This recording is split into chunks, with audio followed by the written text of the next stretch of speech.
Greetings, Mavericks and new viewers.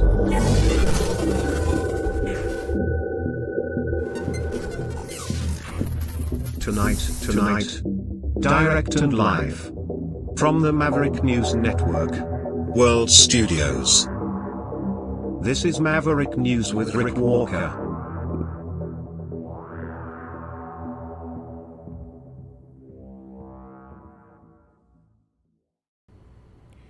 Justin Trudeau says he's going to quit. But is it a ruse? Elon Musk says the United States should liberate the UK. Is he just joking like Donald Trump? Things just keep on getting weirder and weirder. And to help us make sense of it all, Jeff Evely is going to join us on the other side of this little break. So don't go away, because it's going to be a real roller coaster ride tonight. Stay with us.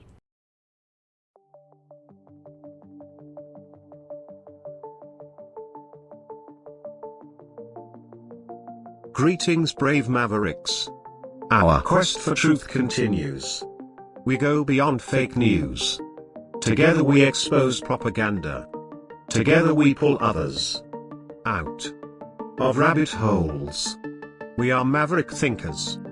We are all unique individuals, defenders of individual rights and freedoms, credible, trusted, grounded in reality. Maverick News, defending free speech,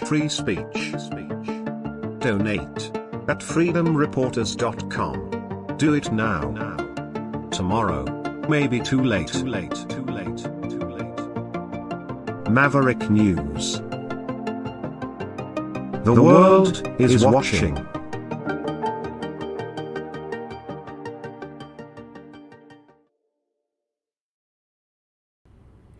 All right, let's bring Jeff in. There he is. Hello, sir. Welcome back. Hey, Rick. Thanks for having me. It's always a pleasure. No, thank you for coming back on tonight. We were going to talk about other stuff tonight, Ukraine and maybe some other things, but Justin Trudeau did it. he finally says, "Okay, I give up. I'm gonna quit." But then maybe not. What do you think? You said newsflash today. He didn't really quit. What do you mean? Explain. Yeah, I did tweet about that or post about that on X, whatever we're saying now. But he did not announce that he resigned. That's not what happened. He announced his intention to resign, which is not an announcement or even a decision, letting alone resignation. So he's proroguing Parliament until 20-something March. So the Liberal war room can get their poop in a group, find themselves an interim leader, and when they're ready and Jagmeet says it's okay, they'll call an election. I mean, so 2015, I think that was about a 6-month election period under Harper. They could easily just set the election date for that 27 October 2024, when all of those 80 MPs who were elected in 2019 are eligible for pension. And I think everybody would be just fine with that. So it's mostly theater, I think, a face-saving move for the people who are really running the Liberal machine. So are you subscribing to the conspiracy theory that he, and I don't mean to, I'm not downplaying this, he could do this. Do you think he might actually be doing this as a ruse so that he can, in the end, really stay on as leader, or do you think he's really going? I think he really is that much of a narcissist that he would do something like that, but he just doesn't have the support in his own party anymore.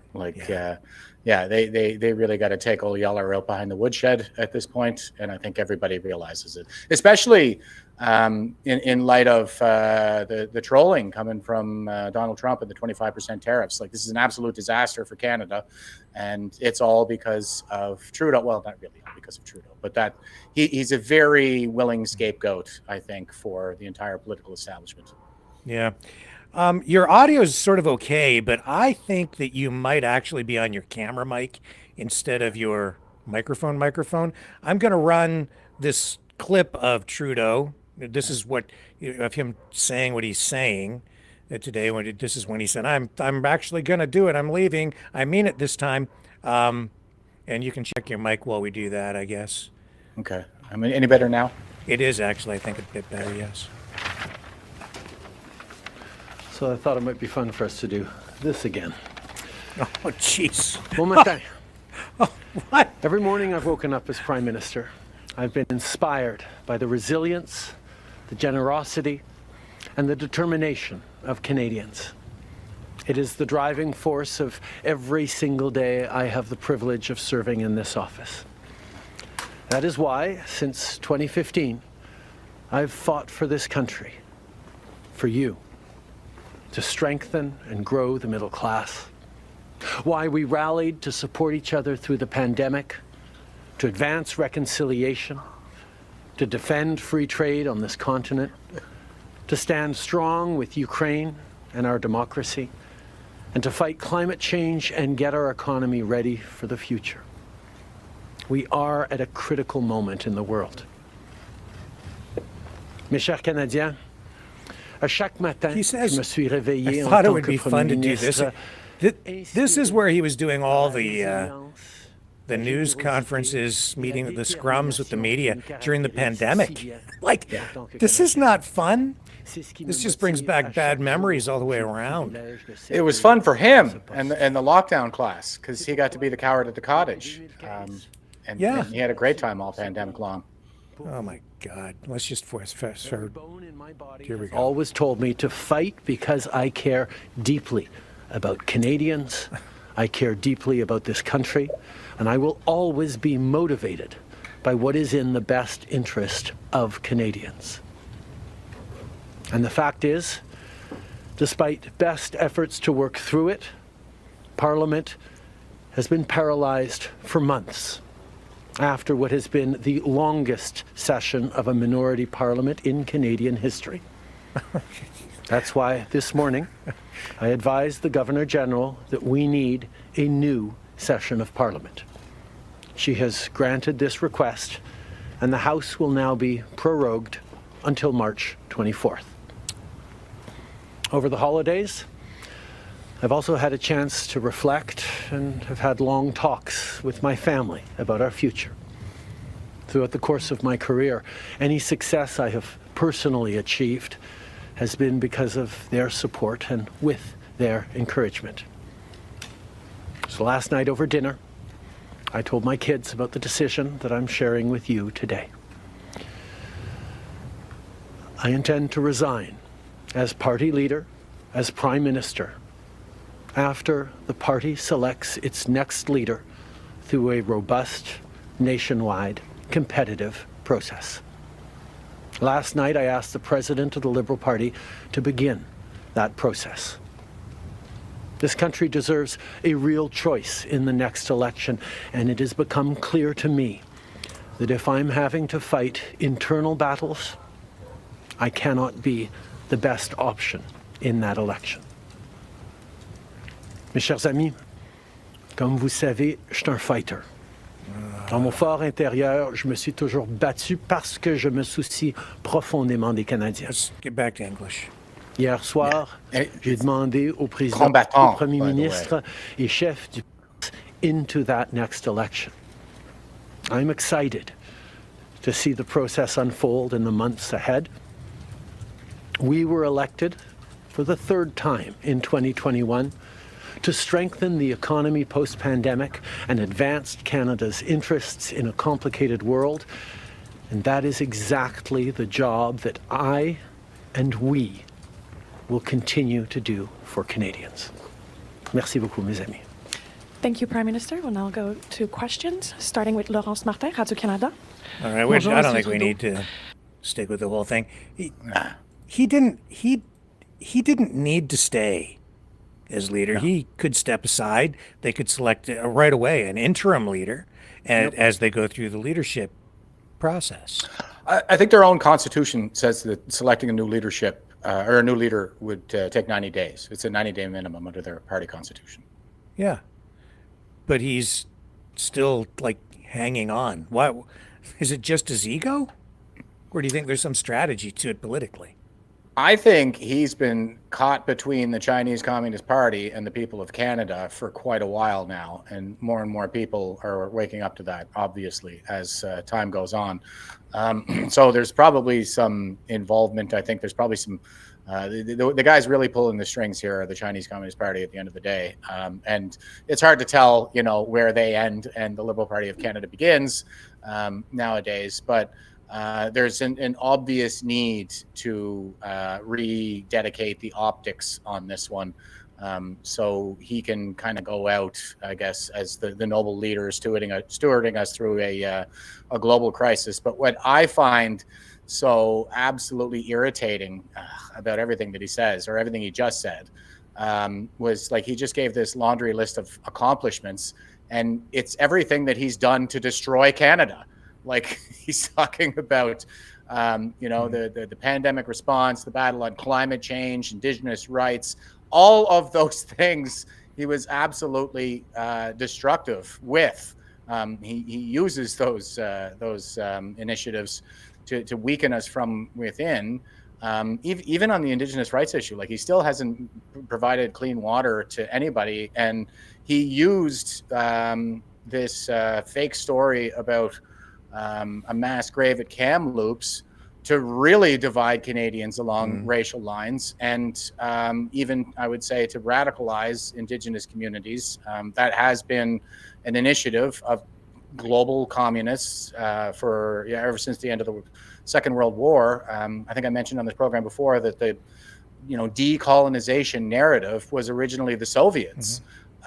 They started that narrative, especially in the Middle East and Africa, and for the purpose of like displacing white Christians. That's what a lot of the hatred is structured around, from displacing white Christians from the Middle East and Africa, so that they could become economic satellites of Russia and now China as well. So I think the list of accomplishments that he just cited are the accomplishments of the Chinese Communist Party, and him as their proxy installed. He didn't win the last election. I don't think he ever won any election, or at least it's a fair question as to whether he ever legitimately won. But the Chinese have been interfering on his behalf, and he's providing his list of accomplishments in terms of what he's done to destroy the country.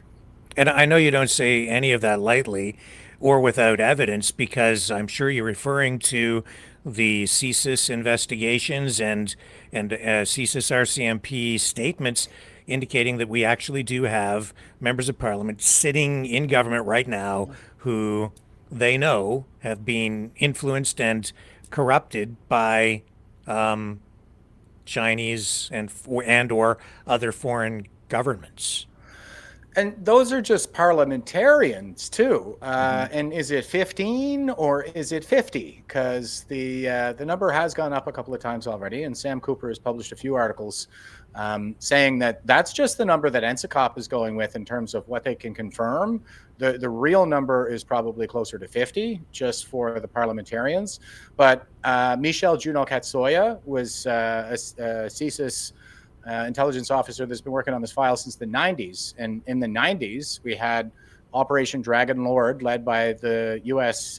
Justice Department, that involved, the CIA and the FBI and all those fun guys. And they came to the conclusion in the 90s that aggressive action to counter China in Canada was long overdue at that time. 30 years ago now. And then there was the follow-on report that was a joint CSIS RCMP initiative called Sidewinder. They basically laid out everything that they have been doing and are doing, and they've only gained a lot of traction in the interceding decades. They talk about like influencing media, the co-opting of elites, the drug running. Donald Trump is pissed at us right now because of fentanyl and the fact that there are 7 times the number of suspected terrorists entering the United States from Canada as there are from Mexico, despite the vastly higher total numbers on the Mexican border. And it's just like Scott McGregor said, the case that he laid out in the book, The Mosaic Effect, is that the Chinese Communist Party is using Canada as a staging ground to launch attacks into the United States. So they're driving us out with a lot of this anti-Western, anti-Christian, anti-white, anti-veteran kind of rhetoric that they're constantly hurling at us. They're driving us out economically, and they're replacing us at the same time with a whole new class of serfs coming in from the developing world, especially India, and also with terrorists coming in from a lot of predominantly Muslim countries. There are a lot of jihadis or mujahideen or Islamists, whatever you want to call them, just taking over our streets at this point. So the agenda is one of destabilization of the country, and so far they've gone more or less unimpeded with a few did you see eyebrows this raised. Yeah, did you see this caliphate conference that they were planning to have in Mississauga? Now it's moving to Hamilton. What do you make of that? Well, they're a terrorist organization, and I think the U.S. lists, I can't remember the name of the organization that's doing it, but I read the press release, and what it said is they're talking about the Khalifa, which is the caliphate, which is Islamic tyranny. Think ISIS. That's what it looks like.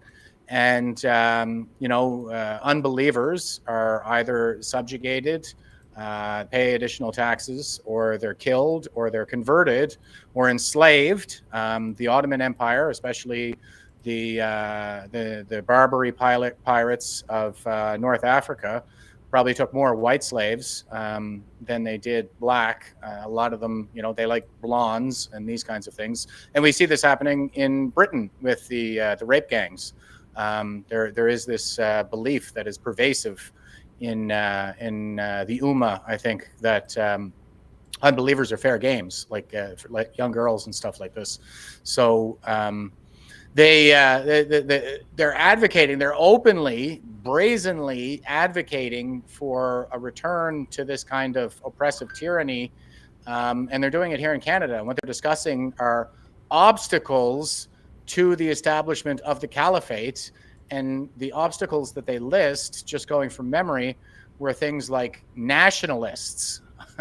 Nationalists are an obstacle, and that was another one that really kind of piqued my veteran senses there. I can't think of it right now, but it's something that I think that more and more Canadians are waking up to, but we still have a lot of work to do in this area. This is a real threat, global jihad, and we need to adjust our thinking, our military doctrine, everything to reflect the current global threat environment. Yeah, this is a statement from the mayor of Hamilton, former New Democratic Party of Ontario leader Andrea Horwath, addressing this conference coming up later this month. I think it's the 18th of the month, if I'm not mistaken. Anyway, she says, "It has come to my attention that there is a planned event in Hamilton which has raised significant concern for me and our community. Since learning of this event, I have been in direct communication with Hamilton Police Service, who are closely monitoring the situation to ensure public safety." Anyway, she goes on and says that, she's going to stand against hate. Honestly, this surprised me a bit, because with her coming from her background with the NDP, her history there, I was a little bit surprised that she didn't just come out and support it, the event. Well, according to Judith Butler, who is the one who first conceptualized gender as a social construction, fourth wave feminist, I guess, kicked off the fourth wave feminist movement. So seminal thought leader on the left, and she said that Hamas is part of the global left. It's part of the global progressive movement. So the further left you go, the further totalitarian you go, and they do tend to ally with other totalitarians globally. And just to put a finer point on that, I just looked up the tweet that I did about that conference, And one of the other things, the obstacles that must be eliminated in order to reestablish the caliphate is colonial powers. So they're using the Soviets' propaganda. They probably believe it themselves because they've been brainwashing, in the Middle East and in Africa, a lot of Muslim populations. And this dovetails very well with a lot of Islamo-fascist propaganda, because a lot of it is geared toward destroying the West. So you have the communists who want to destroy us, and you have the Islamo-fascists who want to destroy us. And that is kind of the number one threat, I think, internally to Canada right now is Islamunism, as I'm calling it, like queers for Palestine. Yeah. We have this very bizarre merger. It's bizarre, at least to those of us who are operating on a logical framework. But if you're operating on a Marxist framework, especially Kimberlé Crenshaw's Marxist framework of intersectionalism, where even if you're unattractive, you're oppressed because the attractive people stole all your attractiveness, and you should overthrow attractive people. And get a lot of fat positivity on the covers of the magazines and stuff like this. It makes a lot of sense if you're a Marxist, because Marxists always support every revolution. Revolution is just whatever destroys the West. And so through the lens of intersectionalism, we can see this kind of Hegelian synthesis between the queers and the Palestinians, where we have queers for Palestine, which, like I said, in the real world, for those of us who are logical, it's a contradiction, but it's not a contradiction if you're operating on a Marxist framework.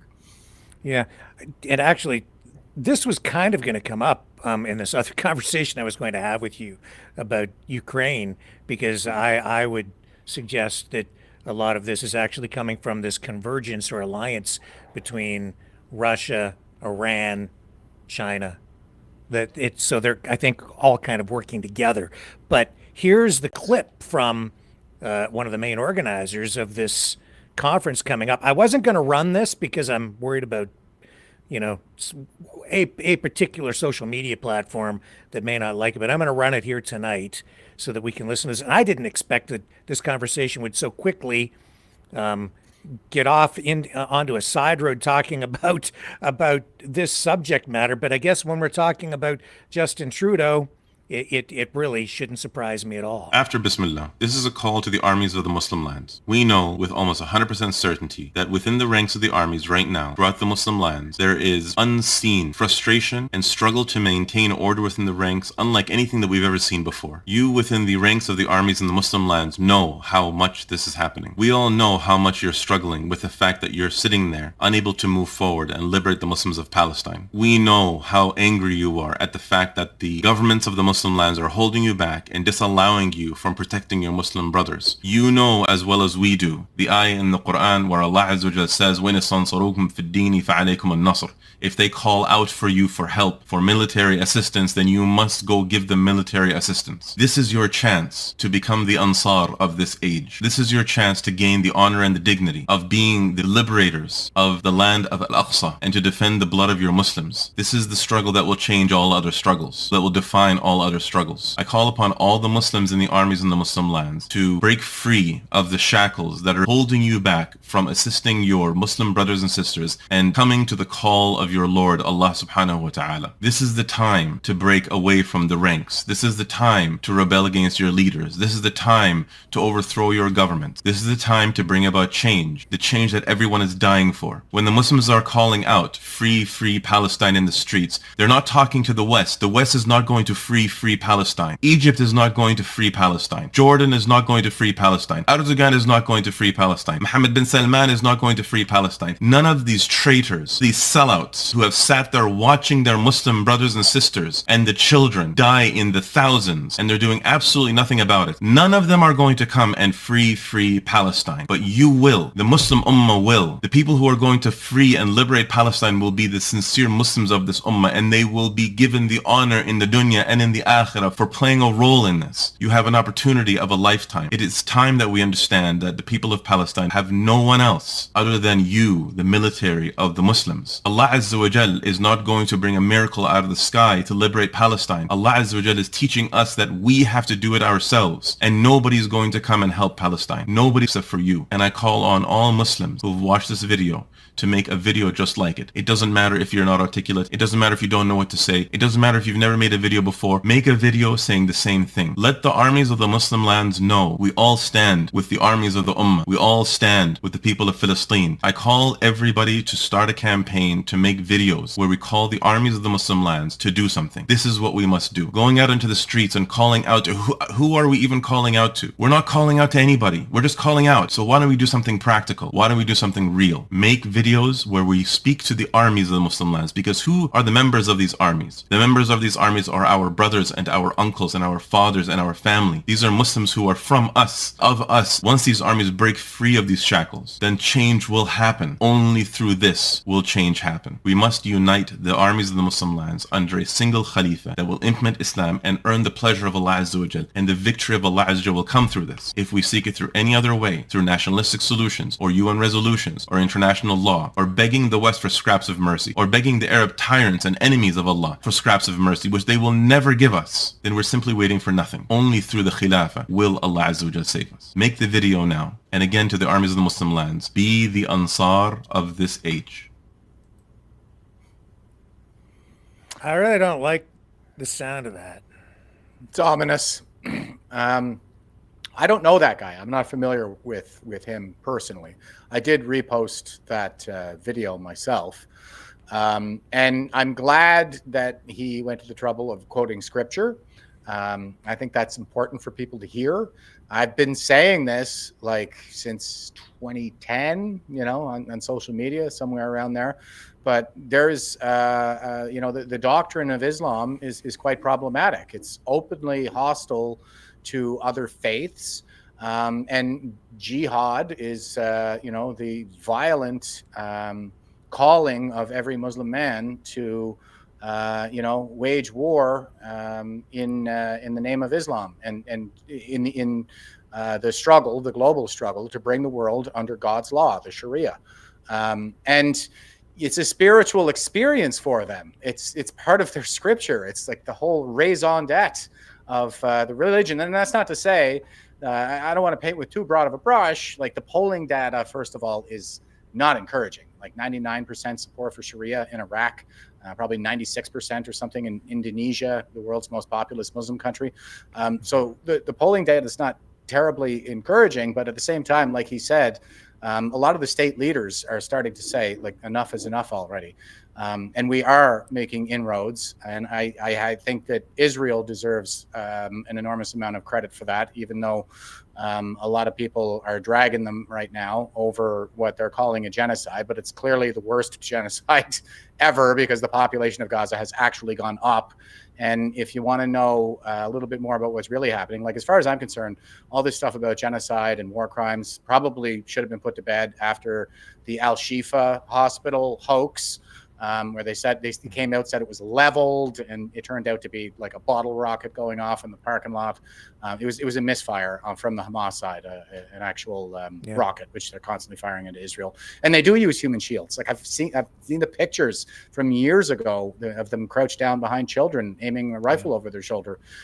These people are barbaric. It's a terror state. They voted to put Hamas in there. They put their testimonials out there where they say, like, this is what we do. This is what we live for. No, I'm going to, even though the Israelis just saved my son's life in a hospital, I'm still going to raise him to murder Jews when he's old enough. And they've been indoctrinating generations now. They've had a whole generation, go through the UNRWA schools, which we fund, by the way. We're still funding UNRWA, a wing of the United Nations. It's the terrorist wing, the jihadi wing of the United Nations. And just to show you how corrupt the United Nations is, there's been 110 resolutions condemning Israel since 2015. All other countries combined don't reach, I think, 90, not even 90, something like that. So you have the Organization of Islamic Countries, about 58, I think, countries that are all Islamic that vote as a bloc for these kinds of things. But then on the other side, the leaders that he mentioned, Arab leaders, and especially the Arab Gulf states, signing on to the Abraham Accords, I think has that's the greatest hope for peace in the Middle East that I've seen in my lifetime. The Saudis were poised to join right before October 7th. Of course, that wouldn't have happened if Joe Biden didn't turn the funding back on for the Iranian regime, which sells about 20% of its oil to China. So they have a very vested interest in there. And they're allied, of course, with Russia and China, and they're slowly closing in on them, though. Like we see these organizations like Hezbollah are collapsing. There was the collapse in Syria. Now the Druze portion of Syria has already signaled that they want to be annexed by Israel because they feel that they would be protected against a lot of the Islamist groups that are there. That will kill or subjugate them, and so, yeah, I mean, it's really chaotic over there right now, but things I think are shifting in the right direction. And Iran is more and more isolated every day. And once Donald Trump gets back in there and turns the sanctions back on, I mean, it could fall. And I think it will fall. And I'm hopeful for the Iranian people. Like, they don't like their regime, have not liked it since it rose to power in the 70s. And there have been these wonderful demonstrations, people like young girls putting their lives on the line, walking around with no hijab and things like that. So the Iranian people I'm quite hopeful for, but the regime itself is odious and has to go. And we're seeing, like Jordan actually came to Israel's defense when Iran fired the rockets. I'm like, this is amazing. This is everybody over there. What I've been saying too is I was deployed to Iraq in 2019, and man, I was like, ISIS who? Like, they had freedom of movement about 12 kilometers from where I slept at night. But every intelligence briefing I went to, every morning, it was all about the Shia militia groups that are absolutely lousy throughout the region. And they're all proxies for Iran. So everybody over there knows it. Everybody over there knows that Iran is the real threat. And we saw that with Jordan coming to the aid of Israel. I think once we get Trump back into office, like we're going to see, it's going to be a whole new ball game, and we're going to see perhaps a renaissance in the Middle East. I mean, fingers crossed. I hope I'm not getting out over my skis too much on that one. But is that too much to hope for? I hope not. I don't think that it's going to be a whole new ball game. I think it already is. He's not even in power yet, and the entire world is like quaking and shaking. It's like I can't believe how much impact he's already having. I have to say, though, I don't really like this 51st state talk. What do you make of it? He's trolling us. I'm not taking it personally. It's Donald Trump, and what he's doing. Like, he's stirring the pot, and he's getting people talking. And a lot of the people, like, there are a surprising number of Canadians that are like, yeah, screw it. Let's just become the 51st state. Like, that would solve an awful lot of our problems on day one. And I think that's true. I think that a lot of the reforms that we would put in place, that I would put in place, if I had the power, would be, I would take a lot of lessons from what they're doing in the United States. They fared much better than we did during the pandemic. I mean, if you were in California, you could just move to Florida and everything was cool. But in Canada, there was nowhere to run. So we should take some lessons from that for sure. But obviously, I went to war under the Canadian flag. So I'm going to say, like, we can do this ourselves, Canada. And why don't we just, it'll be more effort, longer term, this kind of thing. But let's build something even better than the Americans have. Take full advantage of our natural resources and build Fortress North America 100%. We need to be close partners and good allies with the Americans, and we haven't been under the Trudeau regime. We've been awful. And that's why he's got a bone to pick with us. It's about the fentanyl and the terrorism that are flooding into his country from ours. So we need to clean up our house. And yeah, it'll be more effort. It'll take a little bit longer. Let's build something even better. And Fortress North America, baby.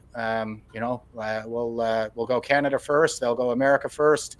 Rest of the world, they can fight it out until it becomes a problem for us.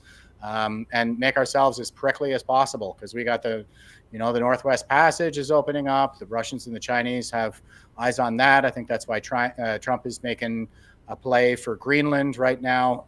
He's also making a play for Panama, because the Chinese actually have troops deployed down there, and they're building bridges across the canal. I think a lot of this has to do with the counter-globalist agenda. And look at the places that he's looking at. He's looking at Panama, where we know Chinese troops are stationed. He's looking at Greenland, I think, not just for the natural resources, but for proximity to the Northwest Passage and the North, securing the North. And he's looking at Canada. So all of the places where the Chinese are extremely active in Donald Trump's hemisphere, that's what he's going after, and we're on that list. So I think that's what we really should be taking away from that is we're in a lot deeper, I think, than a lot of people are even willing to admit now. Do you think Canadians are aware that the Justin Trudeau Liberals cut military aid to Israel? I don't know how aware they are of it, but yeah, they cut the military aid to Israel, and they said they were stopping the funding to UNRWA, and it was off for like 2 weeks, and then they put it right back on again. Mm-hmm. And I'm willing to bet that it's a monthly payment system, so we probably didn't even miss a payment. And it's not hard to tell. Like, the regime in Canada, the Trudeau regime, is carrying water for our adversaries. They're acting on behalf of the Chinese. They're acting on behalf of the Islamists. They're not representing us. They're representing the interests of our adversaries. Mm-hmm. I wonder, though, about what's going on with Elon Musk. This oligarch, maybe the richest guy in the world, buys his way into the White House, and now posting on social media today that the United States should liberate the UK.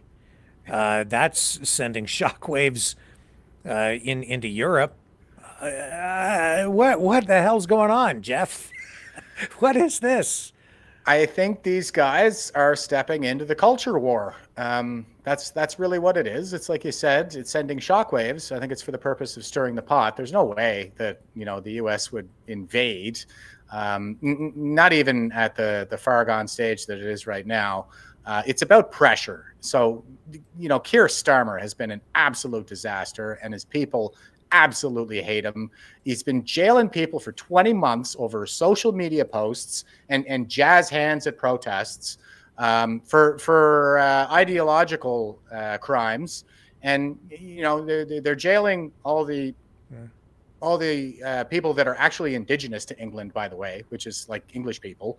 And they're jailing them for, opposing the invasion.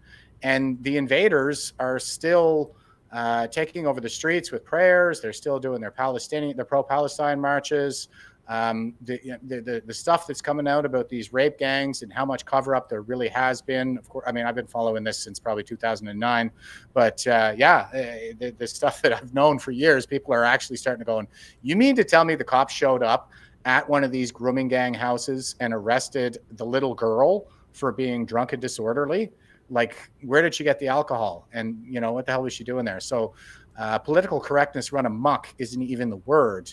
But that's part of the psychological operation. I think that's a product of this anti-Western psychological operation, where we're all these oppressive colonists that need to atone for the sins of previous generations, when the reality is that colonization was probably the best thing to happen to humanity prior to the liberal world order of the post-World War II era. So here's Keir Starmer, addressing this in this news conference. On the question of Elon Musk, look, I think most people are more interested in what's going to happen to the NHS, frankly, than what's happening on Twitter. But you asked me a really important question that's been in the news for the last few days. I am going to, with permission, just answer it quite fully, because it is a really important set of issues. And let me start with this. Child sexual exploitation is utterly sickening, utterly sickening. And for many, many years, too many victims have been completely let down by perverse ideas about community relations, or by the idea that institutions must be protected above all else. And they've not been listened to and they've not been heard. And when I was chief prosecutor for 5 years, I tackled that head on because I could see what was happening. And that's why I reopened cases that had been closed and supposedly finished. I brought the first major prosecution of an Asian grooming gang.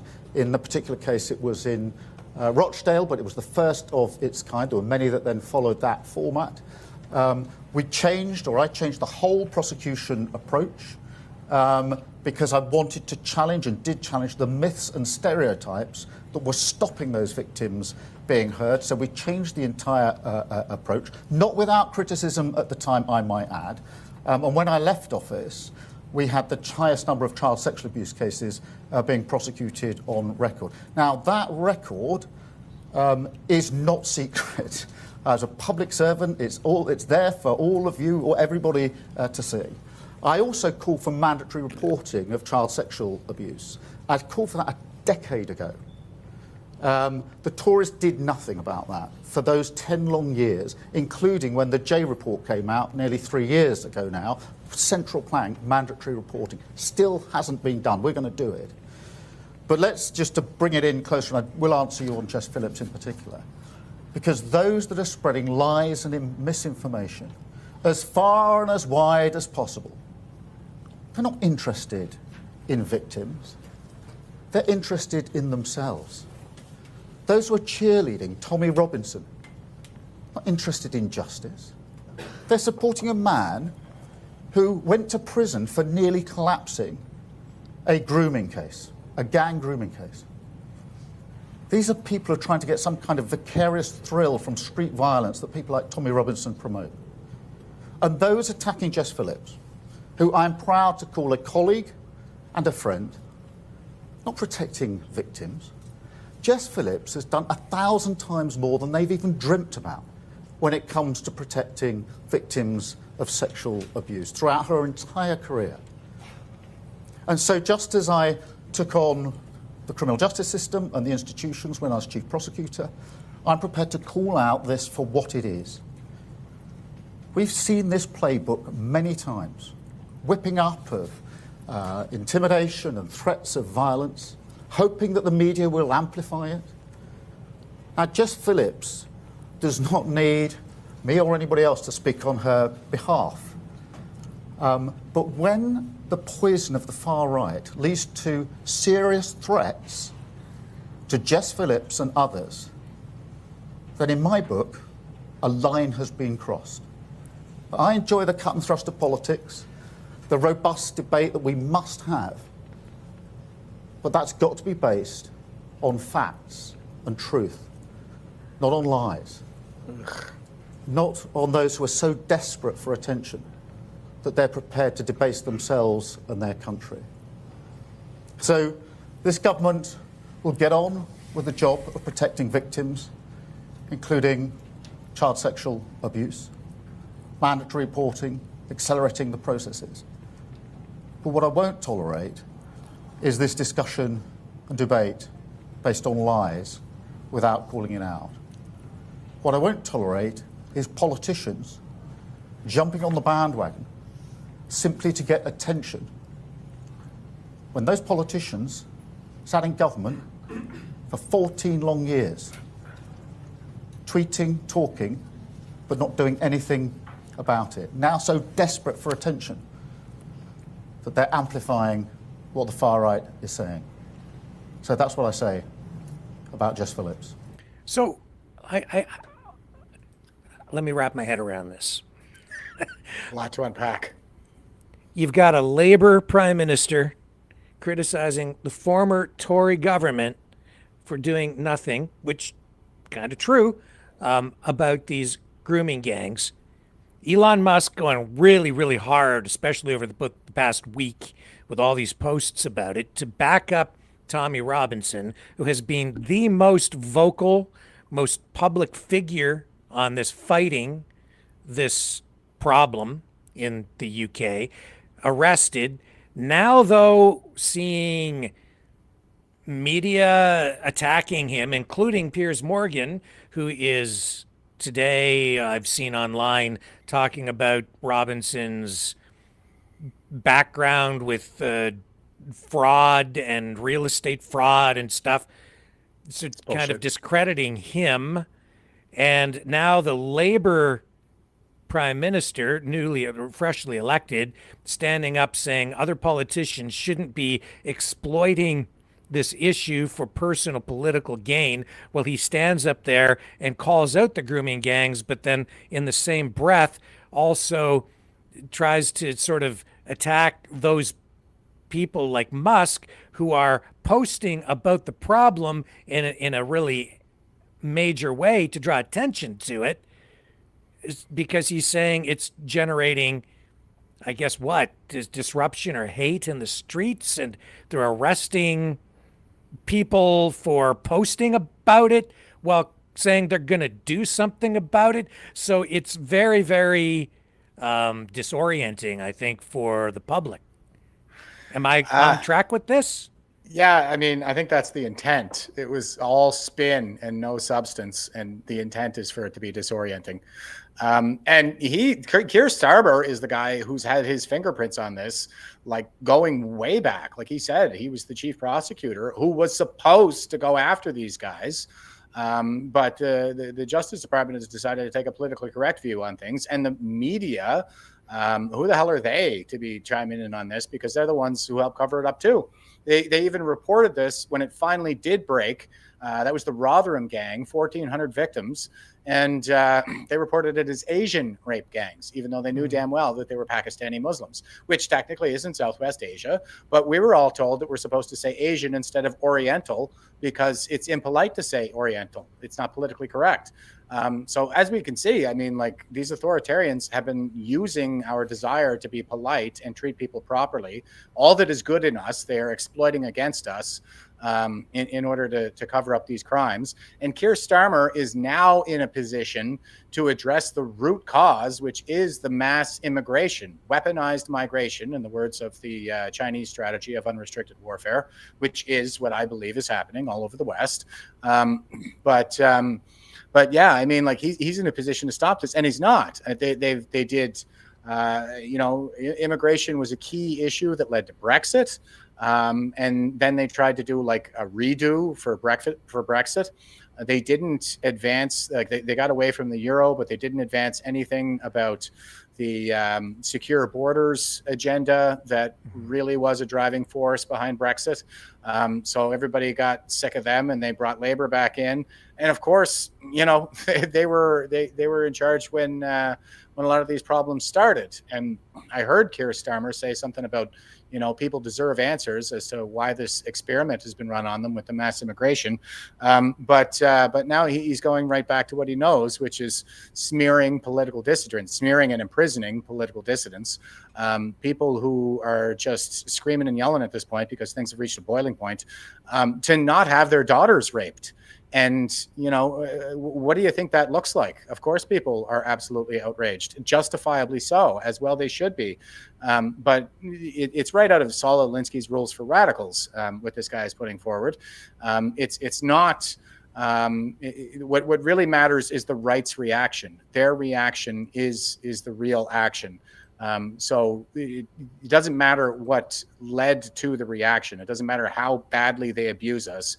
When things finally reach a boiling point, they go, "Oh, those right wingers are the problem. You see, this is the real problem." It's like, no, this is the reaction to the problem, and now you've shifted the blame onto them, and taken it off yourself. So it's just sickening to listen to this weasel talk, especially given that he has an enormous amount of culpability in what led us to this point.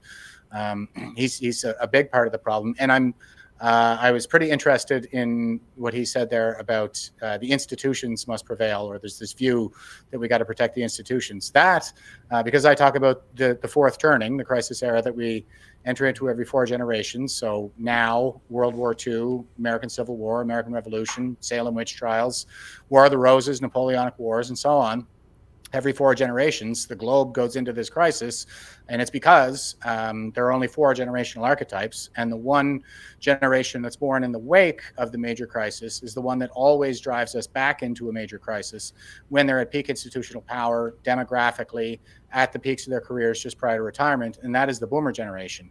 And that's what Keir Starmer is he's giving the kind of pro-institution boomer perspective that I saw destroy Canada's military from the inside for 20 years, sweep it under the rug. We got a problem, we got to sweep it under the rug, covering everything up, going all the way back to Somalia when the chain of command actually saw fit to cover up the rape, torture, and killing of Ariel Sharon, Somali boy. They were sent there to help, unarmed at that. And, the most disturbing part about the whole affair was that the entire chain of command, going right up to the chief of defense staff, saw fit to cover that up instead of bringing people to justice. So that's what we've seen happen with COVID. That's what we're seeing happen across the board. They reach peak institutional power in the military first because of the lower retirement age and the high rate of attrition. But at the end of the day, this is the MO of the boomer generation. It's preserving the favorable optics for their political agenda. And they do tend to be quite communist too. The radicals of the 70s, like, they didn't go anywhere. The hippies, the third wave feminists, the Black Panthers, all this, they didn't go anywhere. They're still here. It's just that they went back into our institutions, the long march through the institutions, as boomer Rudy Deutschke put it in 1967. He was an East German socialist, and they're at the end of their march. They're in full control of the institutions, and they're just raining down totalitarian communism on the rest of us, while blaming us for all the world's problems as we try to react. And sweeping these kinds of things under the rug in order to preserve those favorable outward-facing optics. I think you've kind of hit the nail on the head, though, when you're calling out foreign governments, Chinese infiltration. But then when you flip it around and you look at what Elon Musk is doing, the leader of the UK Labour Party is kind of calling Musk out for sort of U.S. government foreign interference into the political affairs of the UK. I think anyone who wants to serve in a foreign government commenting on our affairs should be very careful. And when it comes to these comments, I think the government should call in the US ambassador. The US ambassador should make it clear, both to the current White House and the president-elect, that anyone who is working in a senior level in any American government needs to be very careful about how they comment on UK affairs, whether they're the richest man in the world or anyone else. So is that fair? I don't think so. I think it's absurd. He's like shaming Elon Musk like he's some kind of a truant schoolboy.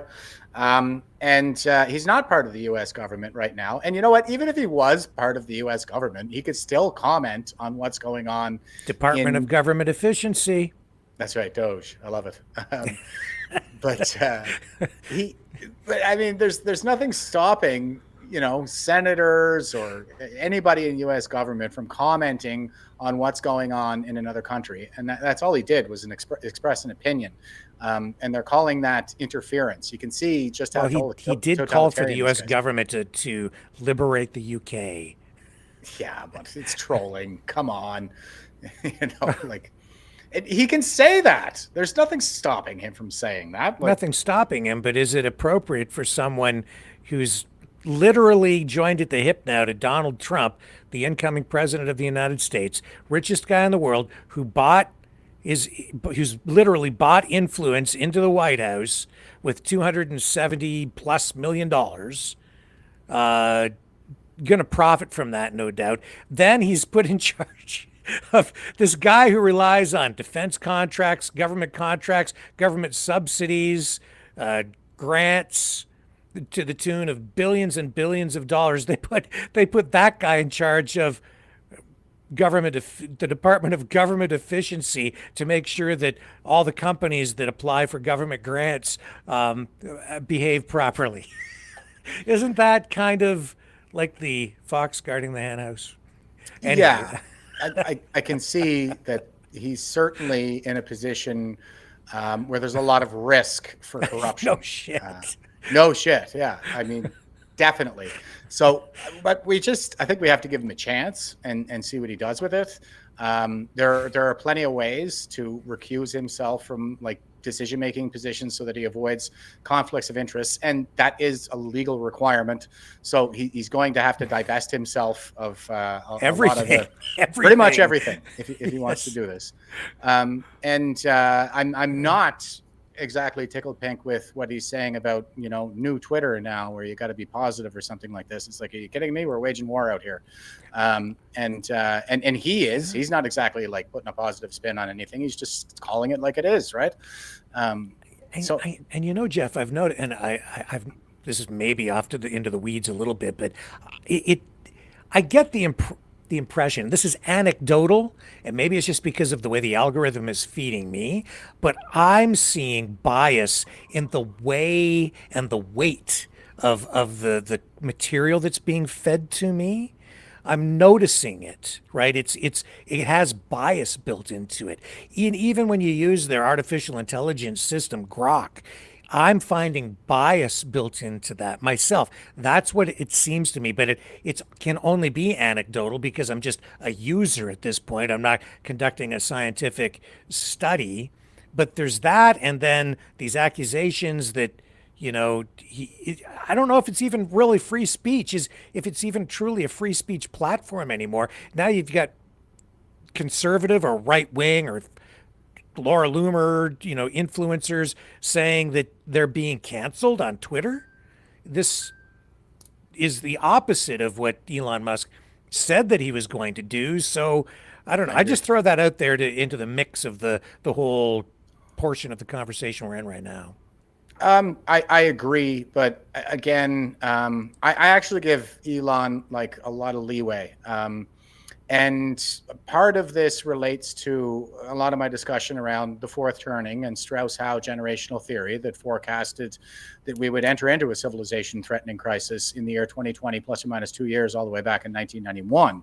And what it says is that basically the fourth turning resolves when Gen X displaces the boomer generation from peak institutional power and basically lead the institutions into a new renaissance, new technologies, higher standards of living than the world has ever seen. And Elon is already contributing to the new renaissance, and he's a Gen Xer. And it is about the powerful Gen Xers coming together and getting behind, the outlier boomer, the guy who breaks ranks with his own generation. That's Donald Trump. And he is, most of his team are powerful Gen Xers. It seems to be lining up that perhaps we're going to see a first turning come around. We're going to reset the clock back to the first turning, which is, back, think like 45 to about 82, I think. He's like 45. Yeah, somewhere around there. But 45 to about 60, 45 to about 64, I think. So those were like the golden years in Canada. Lowest crime rates, plenty of housing, low cost of living, like prosperity galore. So like that's the potential here, is that we can turn this thing into a new renaissance. And I do see Elon as very clearly a renaissance man, and he says he wants to help humanity. So what I've seen him do so far seems to have been abundantly helpful, but I think he's learning as he goes. He's kind of just dipping his toes more recently into the political sphere, and we can, have a conversation about how appropriate his comments are and stuff like this. But he seems to be, on balance, overwhelmingly coming down on the right side of the issues. I think there are some missteps here and there. I've seen him course correct before. I've seen people post the things that they're getting from Grok and tag him, and he'll be like, yeah, that's not right. We got to sort that out. I take a more nuanced view on what's going on Twitter. He fired 80% of the staff, but I would be amazed if he got rid of all the wokesters. I think he still has quite a few people working behind the scenes who perhaps are, not exactly on board with his agenda to liberate humanity. So there's probably some of that going on as well. But I am not liking what he's saying about new X, new Twitter right now. I'm hoping that he has one of his characteristic course corrections that I have seen him do before. I just don't think he's that politically savvy. Like, he has Asperger's. He's really good at solving problems, but sometimes he kind of thinks like a robot and doesn't fully appreciate kind of the downstream effects of what it is that he's advancing in the moment. Probably sounded good in his head, and now that he's putting it out there, hopefully he's starting to rethink this thing. But we'll just have to wait and see. I'm not freaking out just yet. I don't know how savvy he is politically, but he seems to be pretty effective, at least so far. He's into the White House. He's an effective guy. I'm not disputing that. He's that's a little more than just dipping your toes into the political waters. Here's Charlie Kirk. You can help us get back to the original topic, which is Justin Trudeau. There is a widespread Western revolt against beta male open border liberalism. There is a widespread revolt in the West to close our borders, kick out the invaders, shrink inflation, and to restore national sovereignty. An alpha male renaissance. Breaking news today, Justin Trudeau is resigning as Prime Minister of Canada. Joining us now is Ezra Levant, a Canadian journalist and rebelnews.com. Ezra, I kind of want to say congratulations, because you guys have been investigating and criticizing this maniac and this lunatic for quite some time. I have a couple different questions I want to talk about as regards to how this all works. But first, walk us through this breaking news, Ezra. Sure. Trudeau has announced that he's resigning, but not till March 24th. Now, he's resigning just days before he was having a caucus meeting where his own Liberal MPs were going to demand that he resign. So he's preempting them. But he's doing a sneaky move, Charlie. In a parliamentary system like Canada has, in Parliament, that's our version of Congress, the ordinary MPs, members of Parliament, can vote no confidence and bring the government down and force an election. So Trudeau has asked the Governor General, that's the King's representative in Canada, to dissolve Parliament. It's called proroguing. So not only did Trudeau not really resign today, he's kicked the can down the road almost 3 months, but he's dissolved Parliament so no House of Commons business can happen, no bills can be passed, no question period where people scrutinize the government. But mainly, Charlie, he's not letting MPs have a vote of no confidence. So in a way, he's suspended democracy just to give himself 3 more months of power and perks. So I guess 1 cheer, not 2 cheers, for 3 cheers for what happened today. Just...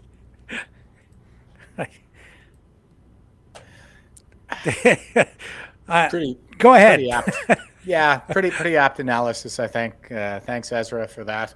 It's basically what I was just saying. Like, the only thing that was really announced was the prorogation. And even, like he said, he's going to resign on 26 March. That's not true. He didn't say, I'm going to resign on 26 March. He was announcing his intent to resign. He didn't put a date on it. That's true. Yeah, I mean, I think it's more stalling, and I'm banking that they're going to be able to carry this one through until the actual fixed election date that they already set in 27 October. Because like I said, I mean, they could drop the writ, but it could be a 6-month election period, like it was in 2015, for all we know. So I think that's probably the strategy. Yeah, well, I think that the earliest that we could possibly have an election under this scenario is like late April, early May. But if you're correct, we're probably going the distance anyway to late fall when constitutionally we have to have an election because the clock runs out. Yeah, and I'll just stress again, the invisible hand in all of this is still the Chinese Communist Party.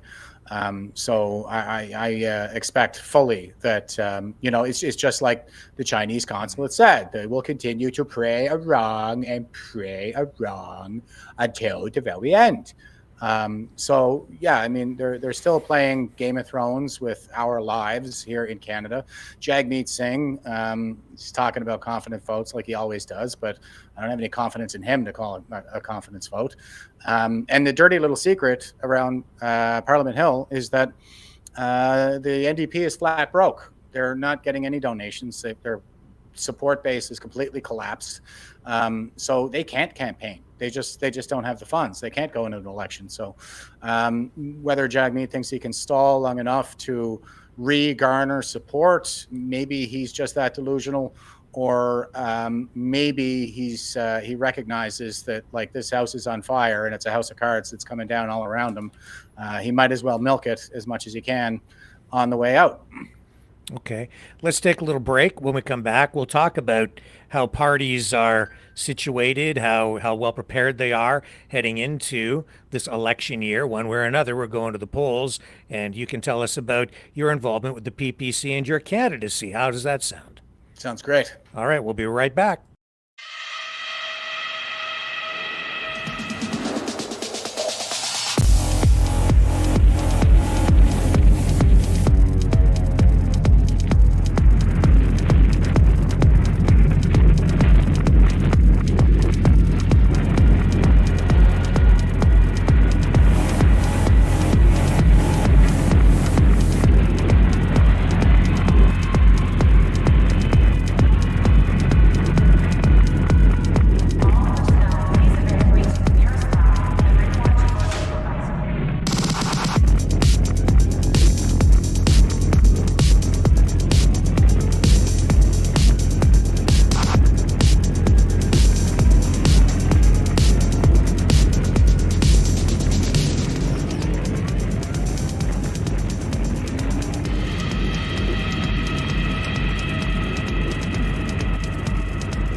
Maverick News. The world is watching. Okay, so for full transparency and disclosure, not that he wears it on his sleeve, he wears it on his hat. You are a PPC candidate. Tell people about what you're doing with that, Jeff. Well, I'm the candidate for Sydney Glace Bay. I'm all the way out here in Atlantic, where is probably the most challenging region in the country. I don't know how things are in BC. I think they're probably further ahead than we are in Atlantic. But it's deep red territory. But it's a different animal. It's not deep red in the way that the Laurentides are deep red. Like, we tend to be very rural people, very working class, a little rough around the edges, and low on the BS, this kind of thing.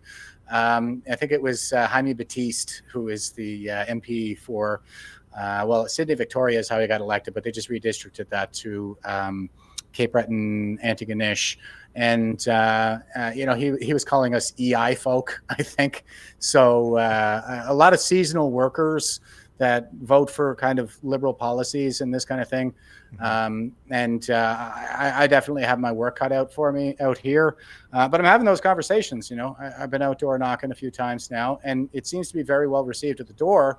The trouble that we have as a party is that nobody knows us. It's still the case, like, that our own polling data shows that most Canadians just don't even know who we are, that there's this alternative out there. And our own internal party polling shows that 86% of voter conversion actually happens at the door. So that's my plan, is I'm just going to knock on every door in this riding and get out the vote, let people know that there's a legitimate right-wing party in Canada, and it's not the so-called conservatives. They're the progressive conservatives. They've gone back to their progressive roots, which is more oriented towards the cosmopolitan elitists' view of what a conservative should be in Canada. And we could see that with, like, the excommunication of Derek Sloan. Once upon a time, the Progressive Conservative Party, that's what they were like. Like, they were progressives, and they tended to shun everybody else on the right side of the spectrum. Social conservatives, classical liberals like myself, and it was the Reform movement with Preston Manning, which, by the way, it took them like 15 years to win a seat. We've only been around since 2018.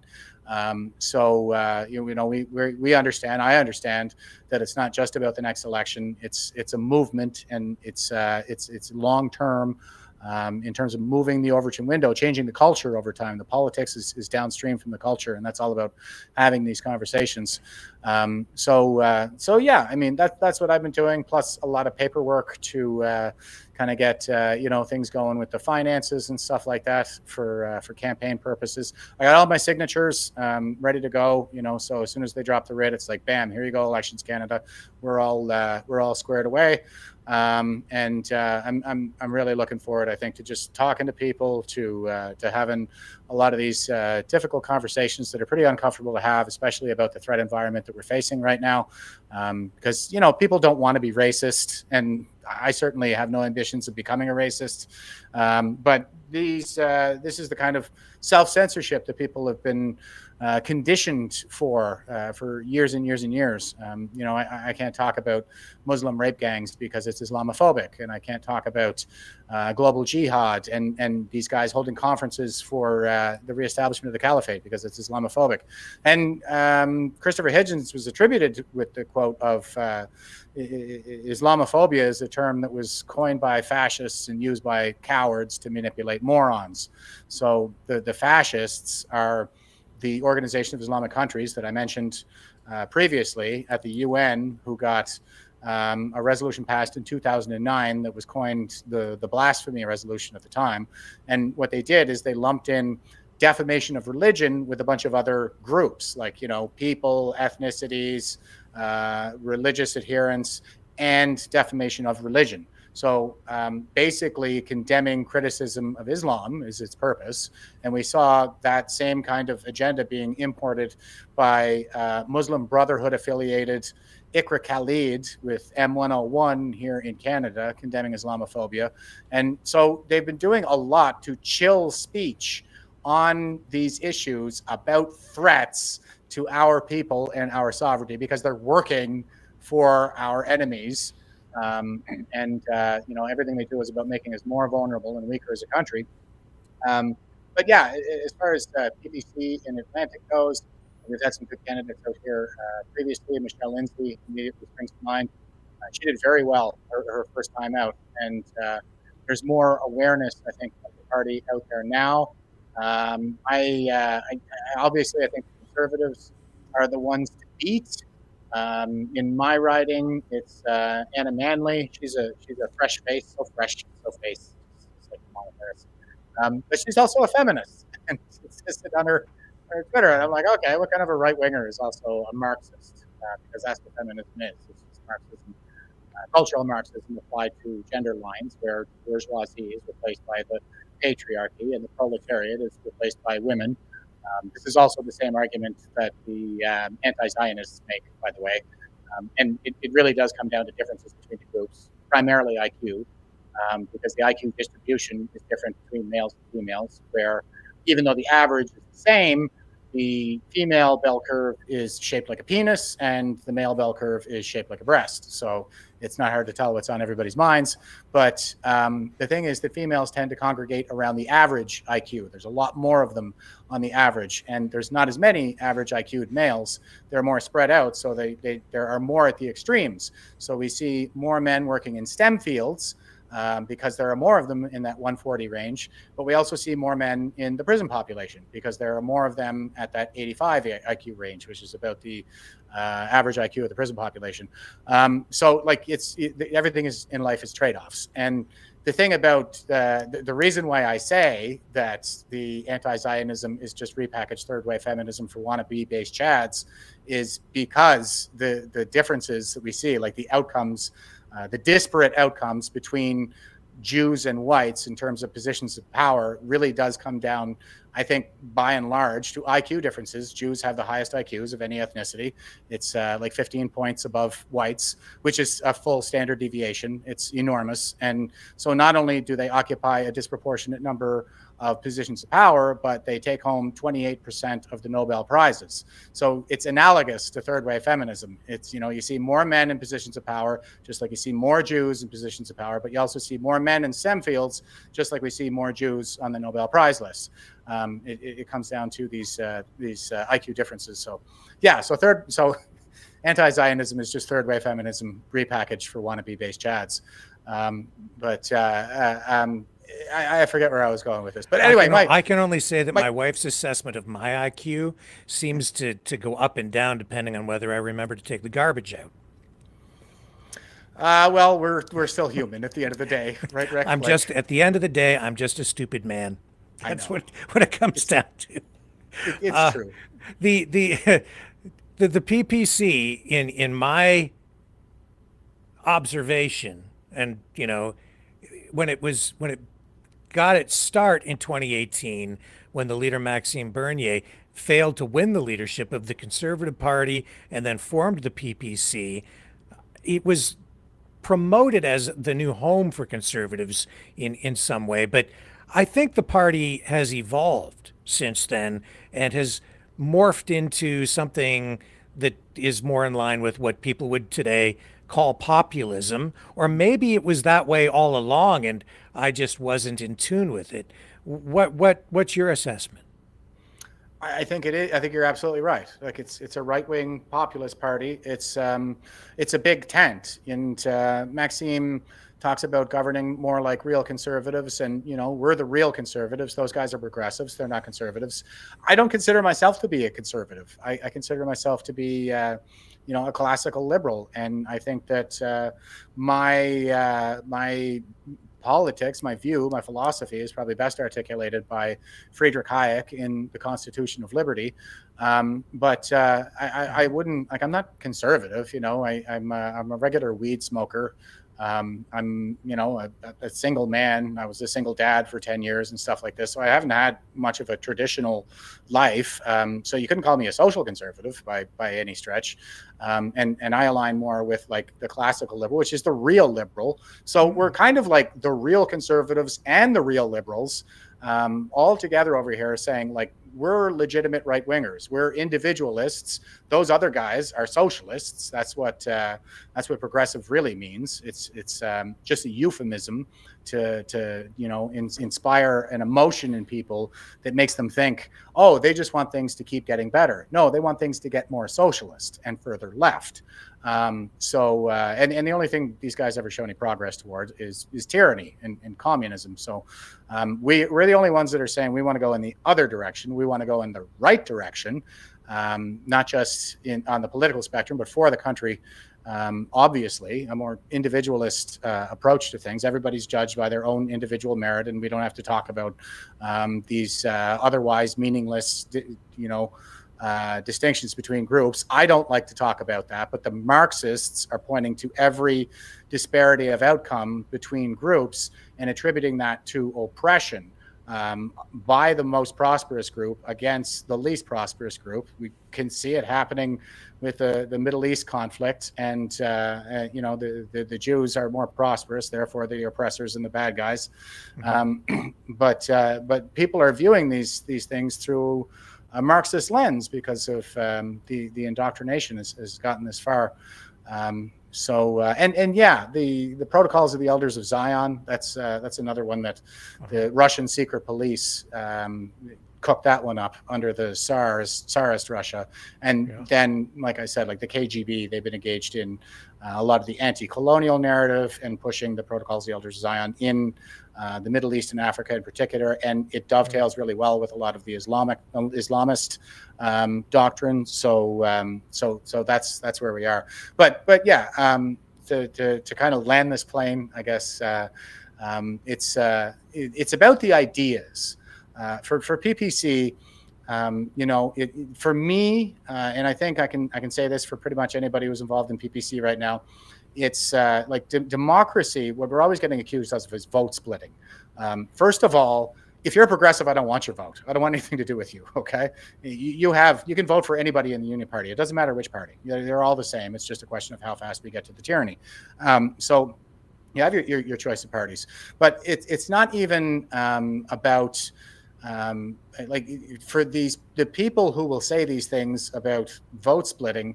It's not hard to tell that they're viewing democracy essentially as a means to power, but that's not what it is for me. It's about providing people with a voice and giving voice to these ideas, you know, and advancing Enlightenment values. You know, moving toward this new renaissance and stuff. So it's about changing the way people think and having these debates and these conversations, giving a voice to the voiceless. Because I know a lot of people, you know, they've been thinking what we're saying out loud now, and that's empowering for a lot of people. So if we're going to see the cultural shift that's required to bring our politics back to something approaching normalcy, then we need a legit right-wing party to bring balance back to the force. Yeah, with the way you speak, I mean, I hear a lot of classical liberalism in there, real conservatism. I like that you're making reference to the Enlightenment, individuality, right? Those concepts integral to even the formation of our society here. Western society. So I'm pleased personally to hear you speaking like that. It reflects very much my way of thinking as well.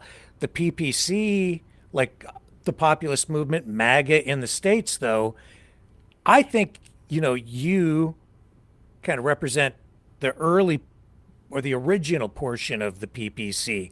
But as the tent has broadened, we're seeing people from a much wider political spectrum joining both the PPC and MAGA. And I think, and you can comment on this, this is why we're seeing so much infighting already within the incoming Trump administration, because you've pulled in, I think, for political pragmatism in order to get elected, in order to beat the Democrats. They've brought in some former Democrats, some libertarians, some people from the fringes. You've got some people mixed in there in order to make sure you had enough votes so that the electoral result was, as Trump said, too big to rig. And now they're fighting, right? That's kind of what I'm seeing going on. Me, what do you see? Well, it's like herding cats. That's the problem that we're always going to have on the right wing, because we're individualists. We're not a hive mind like the progressives. You know, we're not the Borg that's just like absorbing people. And in fact, if I can just pause for a moment, Maxime Bernier doesn't really require you within the PPC to toe the party line. You get to, within the PPC, as a candidate, and maybe an elected MP down the road, you can have differing views on issues without fear, we're told anyway, of being ejected from the party. Is that right? Yeah, absolutely. And the line that they've taken, Party HQ, is that as long as we abide in the principles of freedom, respect, fairness, responsibility, as long as those are the principles that we adhere to, then we can say what we want. And I think that we need to bring that debate back, and that's going to be good for the Trump administration. And a lot of the people that are gravitating to him right now are Reform Democrats, like Tulsi Gabbard, who says, you know, she didn't leave the party left her. And we're seeing the same trends in Canada as well, where, as a matter of fact, my understanding is that our own internal party polling data shows that the number one source of converts to the PPC is actually coming from the NDP, if you can believe that. But well, yeah, and this is, I guess, my rationalization for it, at least, is that all of the messaging that the socialists use are just like, well, if you're a good person, then you support me. And everybody goes, I'm a good person, I'll prove it, and I'll support you. And now they're waking up to the fact that, it's not really about treating people properly, like the messaging and the slogans have sold them on. It's not about treating people well. This is just the con that the socialists are running. It's the same thing. It's always been the same thing with the socialists. It's a con that they're running to exploit people and to use all the good in them against them to further their own careers and their own political agendas. And people in the NDP are saying, you know what, this isn't really about workers anymore. It's not about helping the little guy. The party left me. I didn't leave the party, but I still believe in treating people properly. And it seems like PPC are the ones that really want to make that happen, that are actually standing on principle and not just looking at the polls. I mean, I think that's probably what's happening, is we have a lot of good people who are just trying to be good people, who are waking up to the fact that they've been had by our current political party establishment. So how well prepared is the PPC heading into this election? Do you guys stand any kind of chance of getting anybody elected this time around? Yeah, I think we do. I think we like looking at the polling data that we have. A lot of it is it's hard to parse it out because sometimes they don't even include us in their polls. But I'm a realist still. I don't think that we're going to form government in the next election, obviously. But the way I put it is, you know, this uniparty, it's a big bad machine. It's got a lot of inertia. It doesn't stop or turn on a dime. But you know, all it takes is just one wrench thrown into the right place of that machinery can do a lot of damage. I mean, just one person, you put this mouth on the floor of the House of Commons and I'll do you proud. And I think that we're absolutely going to need that to hold the Conservatives' feet to the fire, because we're looking at a Conservative supermajority with a bloc forming the official opposition. And I don't think that that's going to be good for Canada either. Like the bloc are their own thing. They're just naked opportunists who want to, you know, soak the rest of Canada for the sake of Quebec. And all we have are, you know, the CPCers who actually did a lot of this to us. Like, say, I'm always pointing to the passage of Bill C4, unanimous, to jail any parent who tries to protect their child from the trans-industrial complex. Pierre Poilievre knowingly voted on that because I explained it to him before he voted. I was his constituent at the time. I had a half-hour conversation on the phone with him about it, and he still went ahead and voted for it anyway. Aaron O'Toole, he's the one who whipped the vote to vote on this, and he engages in the same tactics as other progressives. They are progressives after all. Like Keir Starmer will point back to his records where he let all of this happen to these girls because that's his ass cover. And I see Aaron O'Toole, you know, getting confronted online about this, and he says, "Oh no, here's my statement on the floor of the House of Commons. This is what I said. I'm against the coercive components of this. Will you still?" Voted for it. You got everybody to vote for it, and now he's going to point back to words instead of deeds and say, no, my ass is covered, guys. My ass is covered because I said this. So no more of that. I think we need to put principles over politics at this point. We've never been in a mess like this before, so time to cut the crap. That is my campaign slogan: cut the crap. There you go. That's straight to the point. And we've never been in a situation like this before either. If the Conservatives were to form government today, and it looks like they would if we were to go to the polls, 236 seats is what they would get, according to this 338 poll. That would be the largest majority in Canadian political history. But I still don't see the PPC on here.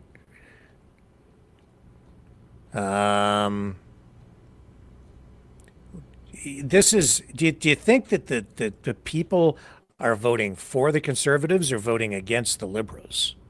I think it's against the Liberals. And, you know, we've been doing this left seat, right seat, blue shirts, red shirts for decades, my entire life. And I, for one, am fed up with it. And it's time for some substantive change, like reform, you know, like the Reform Party went after back in the 90s. But yeah, we got to reform our system, the way that we elect officials, the way our government is run, all of that stuff. And, you know, the thing is that people just are not aware of the PPC or what we're all about. When we get them to look at our platform, they go, wow, this is the best platform in Canada. This CPC doesn't even have a platform. They have some mealy-mouthed statement that's out there about what their intentions are, but not a platform. They haven't committed to anything. And Pierre Poilievre is just a naked opportunist. I mean, he voted for Bill C-4 to jail parents knowingly. And then when we brought that fight to his doorstep with the 1 Million March for Children, all of a sudden he's on camera saying, oh, no, I think puberty blockers are a bad thing and parents should have the final say. Well, that's not what you legislated there, bud. I think that we should look at deeds, not words, and pay attention to what Pierre Poilievre is not saying, like the Jordan Peterson interview. He did not say anything about the COVID tyranny or the mass deaths that have resulted. He did not say anything about Bill C-4 or a whole host of other issues that we need to take him to task on. The Bloc are not going to take him to task on it. All of the people who did this to us in the first place are set up to, form government again. So it's a blue suit instead of red suit. But they're all progressives at the end of the day and political opportunists, I think, more than anything. Speaking of political opportunism, I find it interesting to witness the liberals saying things like Pierre Poilievre's convoy people. Yeah. It's like the convoy has now become a conservative thing, like a CPC thing. It strikes me as very kind of weird. How does that happen? How did that happen? Because the conservatives didn't come out to talk to the truckers during the Freedom Convoy. Eventually, you did see Poilievre march with James Topp, like after the fact, like later when he was doing his march across Canada, but that was just for like 2 blocks or something, right, for a photo op. But now it's like, oh yeah, the convoy, that's a CPC thing. There was never a CPC thing. They've co-opted it. Well, the CPC's not co-opting it. It's the real kind of hard left lunatics are still cleaving to that insurrectionist narrative. And I fully expect that they're never going to let it go until we get some real accountability in the way of a full and open, transparent, thorough public inquiry, find out everybody who got rich off of this thing, bring all of the people who abused and exploited us to justice. And I don't hear Pierre Poilievre talking about that either. So, what does that say? So we need to have some of these dissenting voices like mine on the floor of the House of the Commons to really take these people to task. But these talking points that you're hearing come out of the left is just their left-wing lunacy, still cleaving to this idea that Russia fomented the convoy just days before the Ukrainian invasion and all kinds of nutjob psycho stuff. Like that, and they think it's like a win for them. They're trying to get that to stick to Pierre Poilievre, but those of us who are more awake than that, like you said, we recognize that he's just an opportunist, and it's all about selfies and sound bites for this guy. So he just goes out to get his picture taken with the convoy when he sees that bandwagon roll into town, just like he jumped on the 1 Million March for Children bandwagon when that rolled into town, and just like he jumped on the James Topp bandwagon. He marched in his dress shoes, his loafers, like in his button-up shirt and his tie and all this stuff. So he just uses issues and people as props to further his own political agenda. He's basically the same guy as Trudeau. And he's pandering. He's doing all this. He's playing minority Mr. Dress Up all over the country, just like Trudeau. And I watch him, sometimes I've seen, I remember this clip I saw him doing a town hall in like a church basement or something, because he's all folksy and stuff now. And he's wearing a plaid shirt over a t-shirt. And he goes to stand up to answer a question. And he grabs his plaid shirt and he goes to snap that button closed, like he's standing on the floor of the House of Commons and he's doing that top button up on his blazer. He's the most dapper guy in the parliament. He always has been. He's always had the slick hair.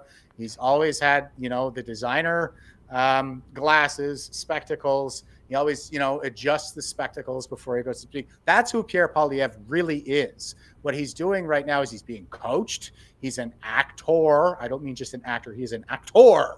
And And he's Justin Trudeau with a blue jacket. He's doing all the same damn things that that Trudeau is. And I think we're going to see a lot of the same agendas continue to move forwards, like the climate agenda, because he's saying axe to tax, but he's not going to any of the root issues like the Paris Accord. And the UN, the UN is basically co-opted by the Chinese at this point, and they're propagandizing us with all kinds of nonsense about Islamophobia and climate change and how the West is evil, but pedophilia is good because Saudi Arabia has a marriage age of like 10. We need to decouple from these organizations, from these supranational organizations. He's mentioned the WEF because that's another bandwagon that he decided to exploit for his purposes. But he's not talking about the UN. He's not really going hard against China. I mean, I guess he's kind of saying some of the stuff that's been going on. But man, oh man, like we've been screaming about this from the inside or from the outside, much more poignantly and effectively. Well, maybe not effectively because he's in the position where he should be effective, but yeah, I think it's a lot of pandering. It's kind of like he's going to loosen that ratchet a little bit and say axe the tax, but then it's just going to get tighter over the years. It's going to come back and we're going to see ourselves further down the road to serfdom in the aggregate over the long run. They do know how to market. And that's what campaigning largely comes down to is marketing. And you talk about being an actor, and yeah, they've given him a makeover because you mentioned the glasses, but they're gone. Now he has contacts. That's all image. Yeah. And he's wearing his tight T-shirt that makes him look like he has muscles and stuff like this. Like he's trying to appear like he's some kind of a macho-based Chad. But no, he's a geek. He's the most dapper guy in the parliament.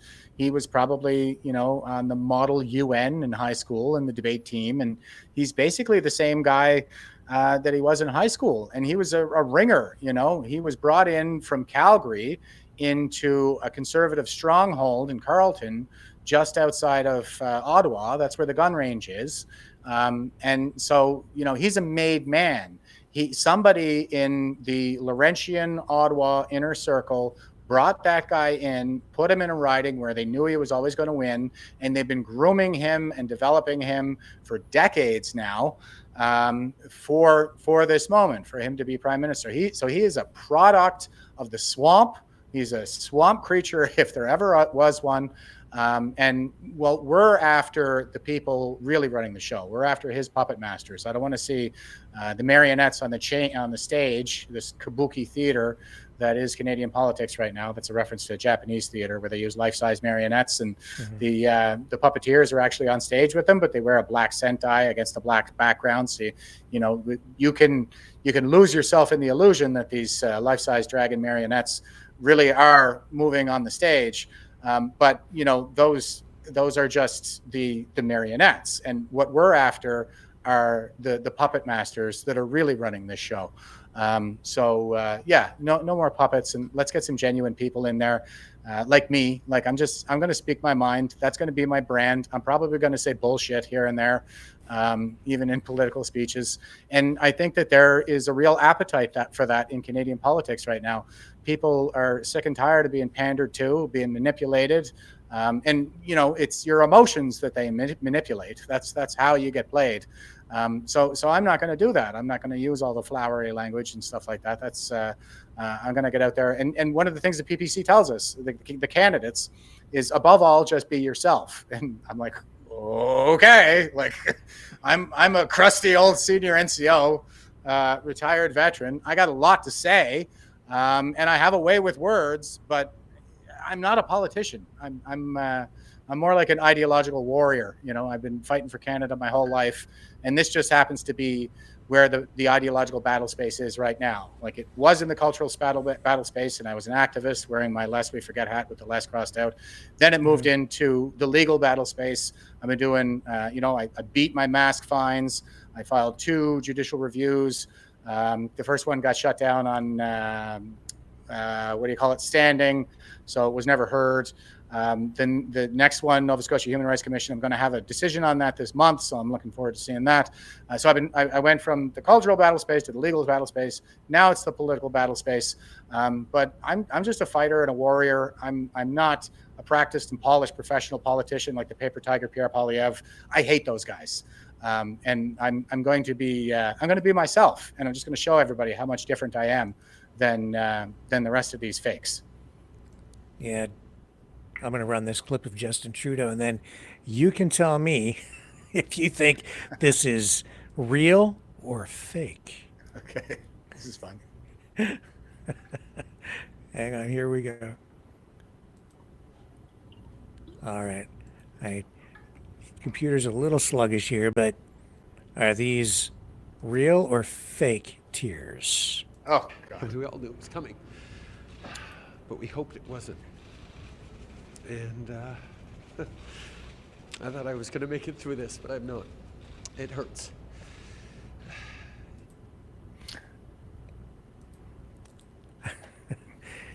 He didn't make it through the day without shedding some tears after making the announcement. Real or fake?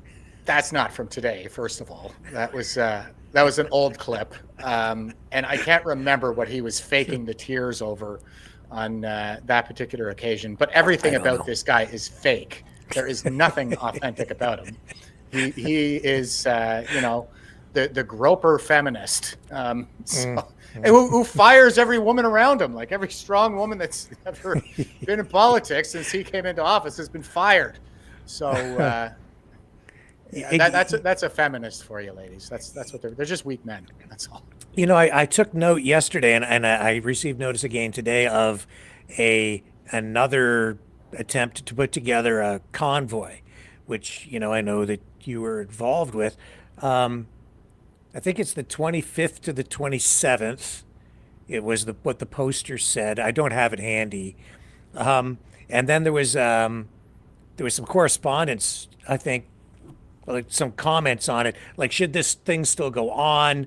Because Trudeau made the announcement today, and the response was, yes, we still have to do this thing. And I'm just looking at it, but it's like, because the goal of the convoy, right, the objective was to call for an election. Yeah. So what do you think? Should something like that still continue because you want to force an election sooner or immediately? Is there a point in doing this stuff, or should people, I don't know. What do you think? Well, I mean, I still have to do 50 hours of community service to reflect on the harm that I caused their Netflix time, the last time that I went to a convoy. I was one of the veterans at the monument. I actually ran the shift schedule for the Century Duty at the monument while we were there, and I was on my way to my shift when I got arrested. Look, I don't want to discourage Canadians from having their voices heard. Certainly not. Do I think that this is the most productive thing that they could be doing in the political battle space right now, the ideological battle space, I mean to say, because it's like I said, like the battle space is shifted. The key battle space within the ideological battle space has shifted. It's gone from the cultural with the convoys and the 1 million March for Children and the protests. So it's shifted into the courtroom, where we see a lot of the truckle trials and some terrible precedent being set, but also some huge victories with, say, the Mosley decision. And now it's shifting into the political battle space. I guess if I were to advise, if anybody is interested in my advice, I think you should be getting active politically. I think that I could use a lot of volunteers. I could use all the help that I could get out here in Atlantic, guys. Like, reach out to me. And it's a real struggle trying to get people to handle a lot of the back end, so support a candidate, do some paperwork, do some door knocking, this kind of thing. I mean, absolutely have your voices heard, but I just think that the key battle space has shifted, and it hasn't been in the cultural battle space for quite some time. Yeah. So, just back to what's going on with Trudeau stepping down, the PPC, I noticed over the holidays, I get the fundraising emails and stuff from the parties. Yeah, me too. Yeah. And I think they managed to raise like 300,000 PPC over Christmas. The Conservatives were doing a campaign at the same time, and I think they raked in over $1 million. But I think 300,000 for the PPC, that's substantial, and and it shows that you guys have some momentum there. Yeah, and we're the grassroots party. We're the brand new party, and we're virtually unknown for all intents and purposes. So I think this is, again, very supportive of my thesis that Canadians are hungry for real change. And we're the change party. We are like the real. We're not an establishment party. We're just regular Canadians, who are very concerned with the direction that our country is going in, and we endeavor to do something about it. And it really is grassroots. It's more. I think my experience with the PPC has probably been more congruent with my experience in the protest movement, because it's grassroots and it tends to be chaotic, and people are coming at it like from all different viewpoints and angles, and we're organizing, but it's really like a lot of the driving force behind it is at the local level.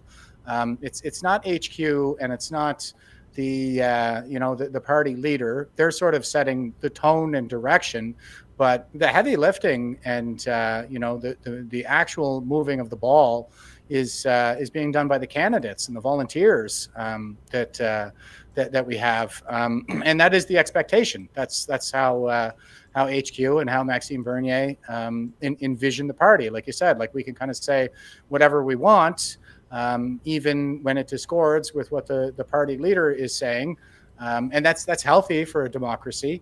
And also, like there's with that kind of autonomy, I think comes certain expectations that we're going to be self-starters and kind of handle our business in our own ridings and things like that. So we're not an establishment party. We don't have it's not this big franchise, this big machine that is all well oiled and utterly ruthless.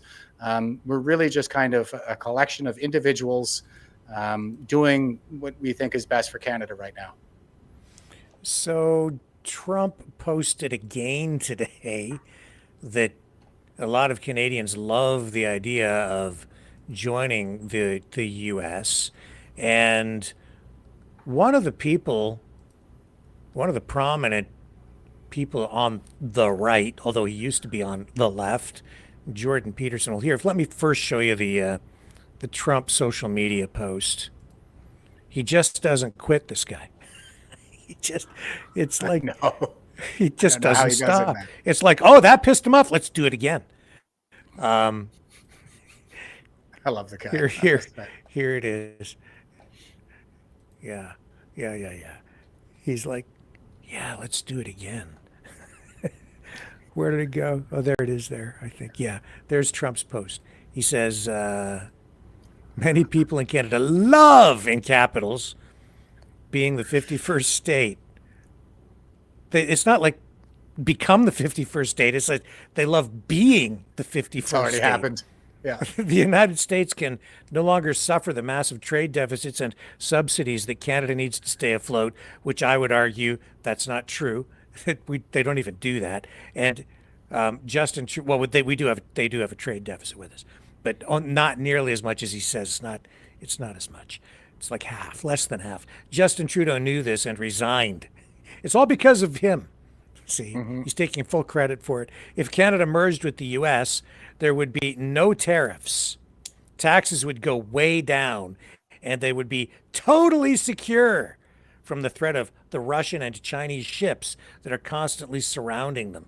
Together, what a great nation it would be. It would be. Comment on that. Then I'm going to go to the Jordan Peterson thing. Well, first of all, you got to work on your Donald Trump. It's totally secure. So, okay. Yeah, he's having a lot of fun. I think it's just Donald Trump, whatever it is about him, he's wired for this stuff. Like, he just loves it. He gets shot and he just jumps right up and starts pumping his fist. He seems to be the kind of guy that thrives under pressure. It's like he needs it to function, and I sort of resemble that remark. Having just been a hard charger my whole 20-year military career, and I don't know how to stop. I just I got to put this warrior spirit into something. So that's what I'm doing here. But yeah, we're. I don't think we're really going to become the 51st state. He's just having that conversation. It's a thought experiment, and yeah, it's got people talking. So mission accomplished, Donald Trump. Maybe I'm not. I still think that there's more to it than a joke. And the reason I say that is because I've been seeing over 2 years influencers like Jackson Hinkle saying that the U.S. should just take over Canada. Lieutenant Steve Rogers with his SOS campaign, encouraging people to write letters to the U.S. government asking to be rescued, which would give political justification for some sort of a takeover or even a possible invasion. You had Tucker Carlson actually calling Trudeau's office, saying that he was on his way to liberate the country. And now you have mainstream media outlets even normalizing the idea of Canada becoming the 51st state. I don't know. And then you have the President of the United States, a superpower right next door to us, saying these things. In my lifetime anyway, and when I look back at history, a president, a prime minister, the leader of any country generally has to be very careful about choosing the words, but this is Donald Trump. So it's, like you said, a whole new ball game, I guess. And a lot of these questions around appropriateness of the political commentary, I think, kind of betray a before times way of thinking. We're not living in the before times anymore. The current circumstances are unprecedented, and so it calls for some unprecedented politicking. And so that's what we're seeing. But a lot of this stuff, like with the rhetoric around the invasion, I don't even know how that works, because it's clandestine, it's subversion, this kind of thing. So I could see some joint efforts between the law enforcement agencies like RCMP, CIS, FBI, CIA, this kind of thing. I could see a lot more cooperation between the border services. We would have to have like a task force probably set up on the Canadian side, and we could make them partners with a task force on the American side, this kind of thing. But even like a full-scale invasion does not make any sense. They don't need a full-scale invasion. They just have to say, look, give up, or just give up. And then we'd go, okay. But what are we going to fight back with anyway? Does Donald Trump really want us to be the 51st state? Because if we do, we were further left than California. Does he want another California? Probably not. Well, I've been warning him. I've been saying it on the show. Like, Donald, do you really want like Quebec? Because now you have to deal with the whole bilingualism, separatism issue. You're gonna pick up the phone, and then it's gonna be push 1 for French, not English, and then press 2 for English, and then press 3 for Spanish, and then press 4 for whatever else you get. Probably with Canada, you're gonna have to press about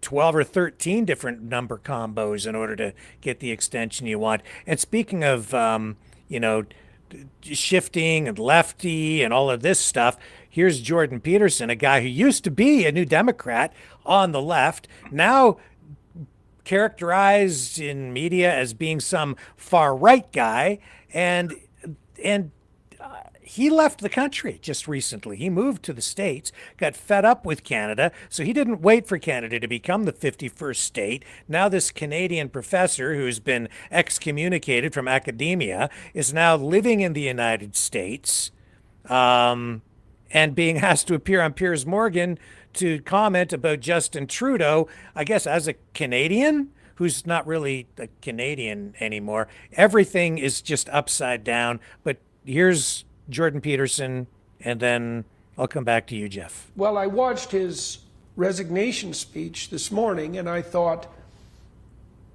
you know, I've never heard Justin Trudeau say a true word in his entire life. I'm a pretty astute clinician, and I can, if I pay attention, I can tell the difference between someone who's, you know, merely wrong and trying his best, and someone who just lies with every single breath. And he is definitely a person like that. Everything he does is an act. And his resignation speech was an act. You could tell because today he started out with the words, well, everyone knows that I'm a fighter and I don't give up. And I mean, Pierce, I don't know about you, but I can't imagine myself ever saying something like that in public. Who would say that? I know. I'm a fighter. Especially as you're giving up. Really? Especially as you're literally giving up. Well. It's like, I quit, but I'm not a quitter. You know, yes, you are. You're literally quitting in front of our eyes. Yeah. Well, and it's also the case that you saw in that opening salvo exactly his preoccupation with himself. Yeah. It's like, this is all a drama about Justin Trudeau as far as Justin Trudeau is concerned. You all know I'm a fighter. It's like, actually, Justin, at the moment, we don't give a damn if you're a fighter. Actually, we don't give a damn about you, period. This isn't about you. It's about the fact that over 9 years, you have moved Canadians from parity in terms of per capita GDP. We were equal to the Americans 9 years ago, equal. And now we're at 60%, which is also, by the way, the case for you guys in the UK. And that's 100% attributable to Justin Trudeau and his like nightmarish, woke, leftist, weak policies. And the same, it's exactly the same cabal of self-serving narcissists that have been in power so often in the UK and that are responsible for the clamorous silence surrounding these sadistic rape gangs. And I'm so glad he's gone. He was a curse. My country is in worse shape by far than I've ever seen it in my entire life. Go ahead. Well, he's not wrong. as usual, it's all about Justin Trudeau, and it's just impossible to get through that thick hair of his. That it's not about him; it's about all of us. And he didn't go anywhere. They said that he's gone, but he's not gone. He's just kind of throwing us a rhetorical bone. It's to give this appearance that he's going somewhere, but. It's just a regrouping of the machine, of the swamp is having to regroup right now. Very little, I think, of what we're really dealing with really comes down to Trudeau. He's never had an original thought in his head. He's not a mastermind of any of this stuff. He's just the himbo that they put out in front of the cameras to read the lines. That's his whole purpose, is to look good and read lines. So yeah, I don't think that he's terribly consequential, quite frankly. But he's really good at playing people's emotions. That was a big part of how he got elected. Everybody's always saying that it was the marijuana, but that was always on the ticket. And he was still neck and neck with the Conservatives, still trailing the Conservatives prior to the Syrian migrant crisis. And there was a guy who was a Syrian who was actually a refugee in a safe location in Turkey, living in an apartment.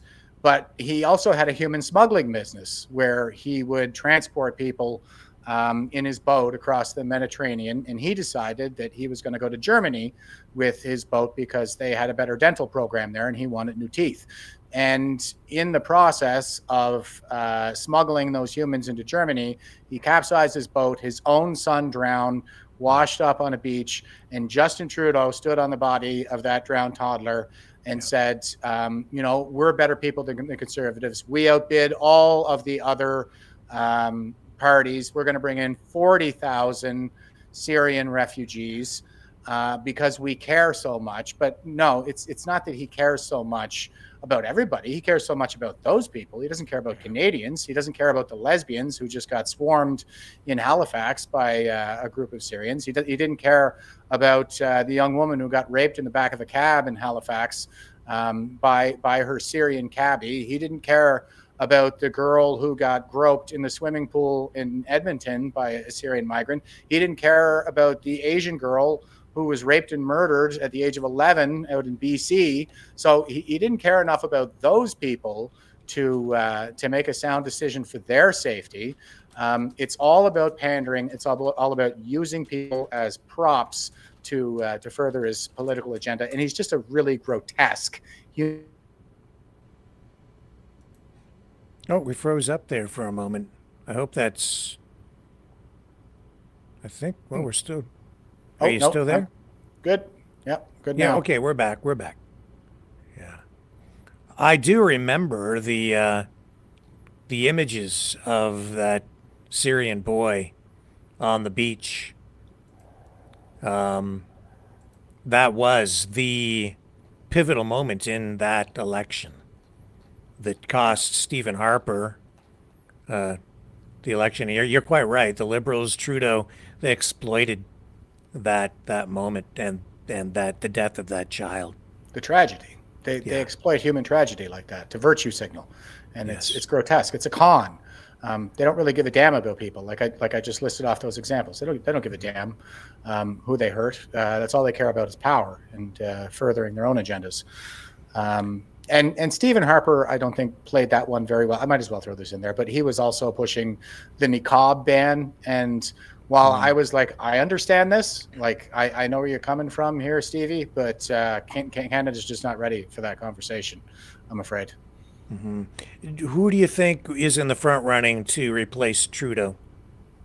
I have no idea. Well, you got Mark Carney, right? No, it's not going to be any. Not going to be Carney. No, they all have too much stink on them. You said it won't be Chrystia Freeland. Same reason. Yeah. Anita Anand. No, same reason. They're all terrible, and we all know it now. So I can't see his successor coming from within the party. To be honest, I think it's really okay. Yeah, I think it's going to be a female. I'm trying to. The name is escaping me right now, but there's a dyed-in-the-wool liberal out in BC, establishment politician that I can't remember her name right now. That it could be a potential successor, but I think that's what they're going to do. They've never had a female leader, so it would be very on brand for them to pick a woman. It's not going to be Chrystia Freeland because she's the Wicked Witch of the WEF and everybody knows it. Anita Anand is quite terrible in her own right. Who could they possibly pick? They all have too much baggage right now, I think. So, like, the Liberal Party is in free fall. It's in a state of collapse, and they're clamoring to kind of pull the pieces back together. But I don't think that they have a well-formed strategy for this one. I think that the prorogation is time to give them some breathing room to regroup and come out with the next nightmare scenario. First opportunity they get, but right now they're basically dead in the water, and that's why they got to prorogue. Is it? I think we're probably in agreement here that it's the progressive social issues that they've been promoting aggressively over the past 9 years that are now coming back to really bite them on the butt because they've pushed it so far. Fair? Yeah, absolutely. I mean, Polyev talks about the economy. That's an issue too. Doubling housing prices, inflation. So those are serious issues too. But I think it's those social issues that really people are fed up with. Well, and they're sick of being gaslighted and manipulated. I think more people are waking up to the fact that Justin Trudeau is an odious human being. Who marshals his tears when the situation calls for it. And it's all faux. It's all faux tears. It's, he doesn't really give a damn about anybody but himself. And I think more and more people can see that now, just how badly they've been manipulated.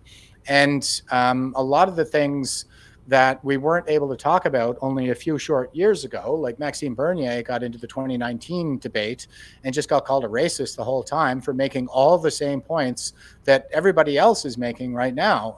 I think he mopped the floor with everybody at that 2019 debate, quite frankly, but they just called him names the whole time. And more and more people are starting to wake up to the fact that we're not able to have these adult conversations because the progressives will just call us names. And the Chinese Communist Party uses race to drive wedges. They call us racist, but if you want to buy laundry detergent in China, you can watch a commercial where a Chinese woman puts a black man in a washing machine and he comes out Chinese. So they're like unabashedly racist. Everybody else in the world is unabashedly racist. They don't even see it as a bad thing. We're the only people, like Canada and the West, who even see racism as a bad thing.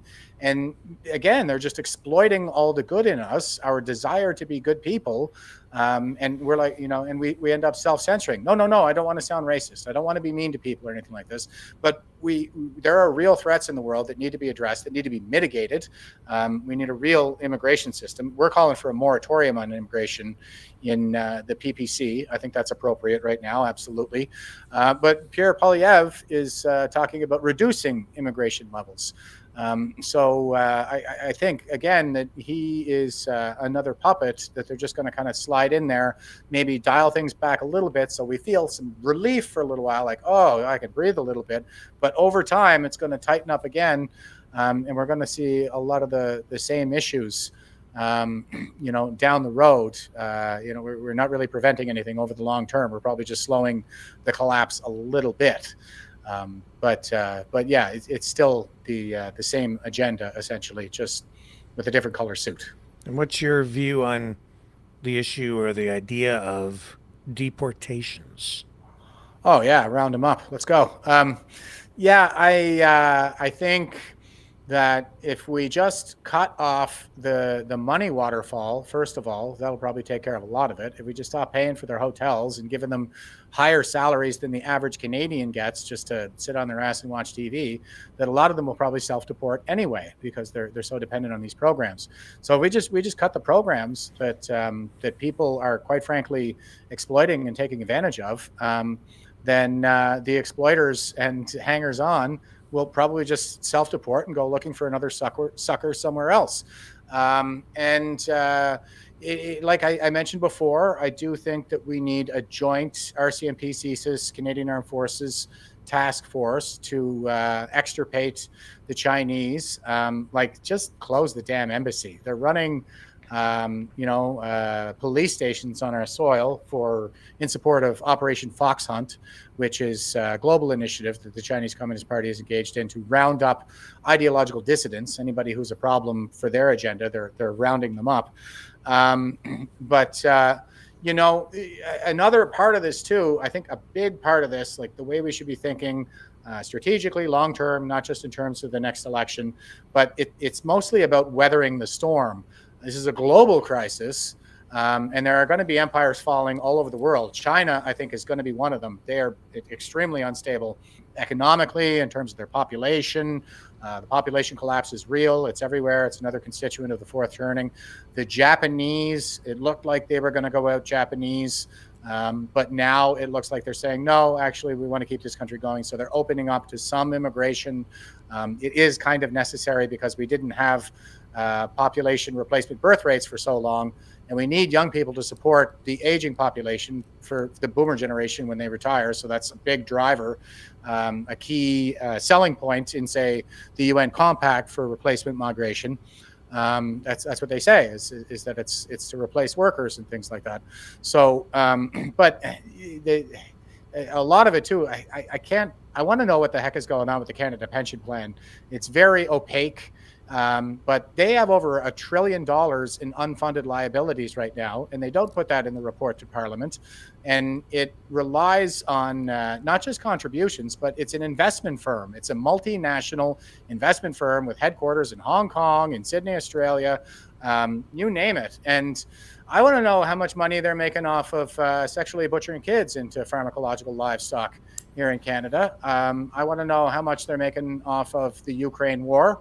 I want to know how much they're making off of the pharmaceutical industrial complex broadly. I'm sure they're making tons off it. And a lot of, I think, the pressure to import newcomers, as they like to brand them, is for the purpose of garnering new wage slaves to support the pensions for the baby boomers, because they're ready to punch out, and we got $1 trillion in unfunded liabilities. Well, who the heck is going to pay for that?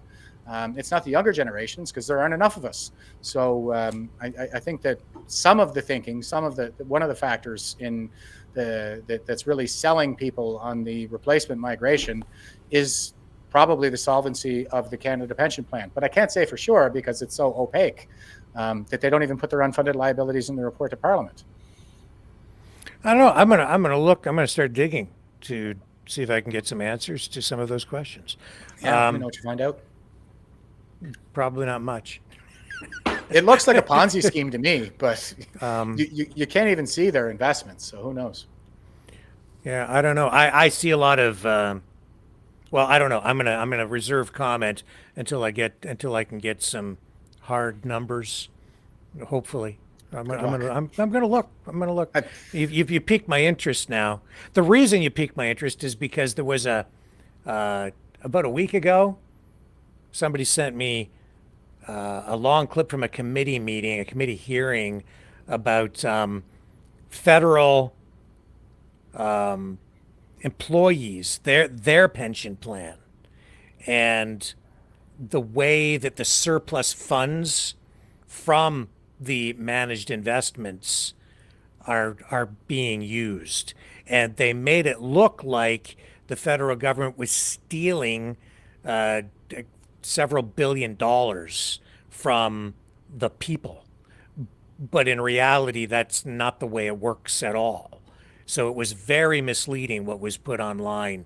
And it's because they made it look like it was just like a general pension, but this was specifically about the federal employees and the union pension fund, which the federal government contributes to because they're the employer.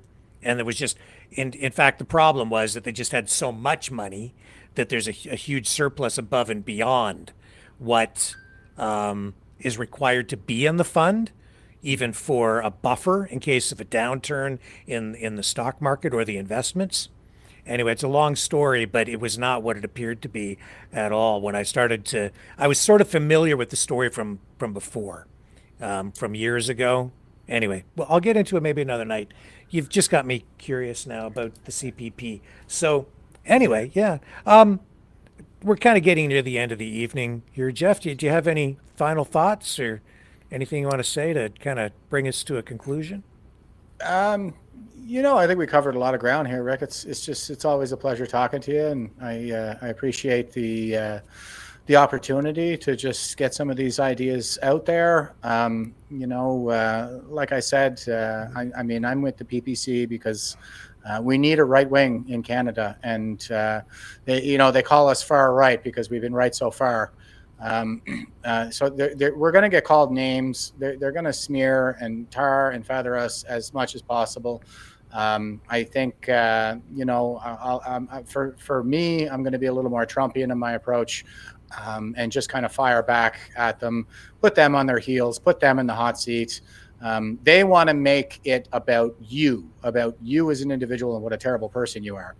You make it about them. That's what I say. You take whatever they're doing to you and you put it right back on them, and start giving them a taste of their own medicine. And what you'll find is they can't take it. So I'm looking forward to just kind of prosecuting that battle, having the conversations that just really need to be had. And one more time, just thanks a lot for giving me so much airtime and being such a gracious host. No, thank you for coming and being part of this. You very insightful. I'm glad you could help give us some perspective on Justin Trudeau's announcement today, and pretty soon I think we'll be saying bye-bye, worst prime minister in Canadian history. Thank you, Jeff. And I'll be back tomorrow night, folks, at 7 p.m. Eastern. See you all then on the flip side.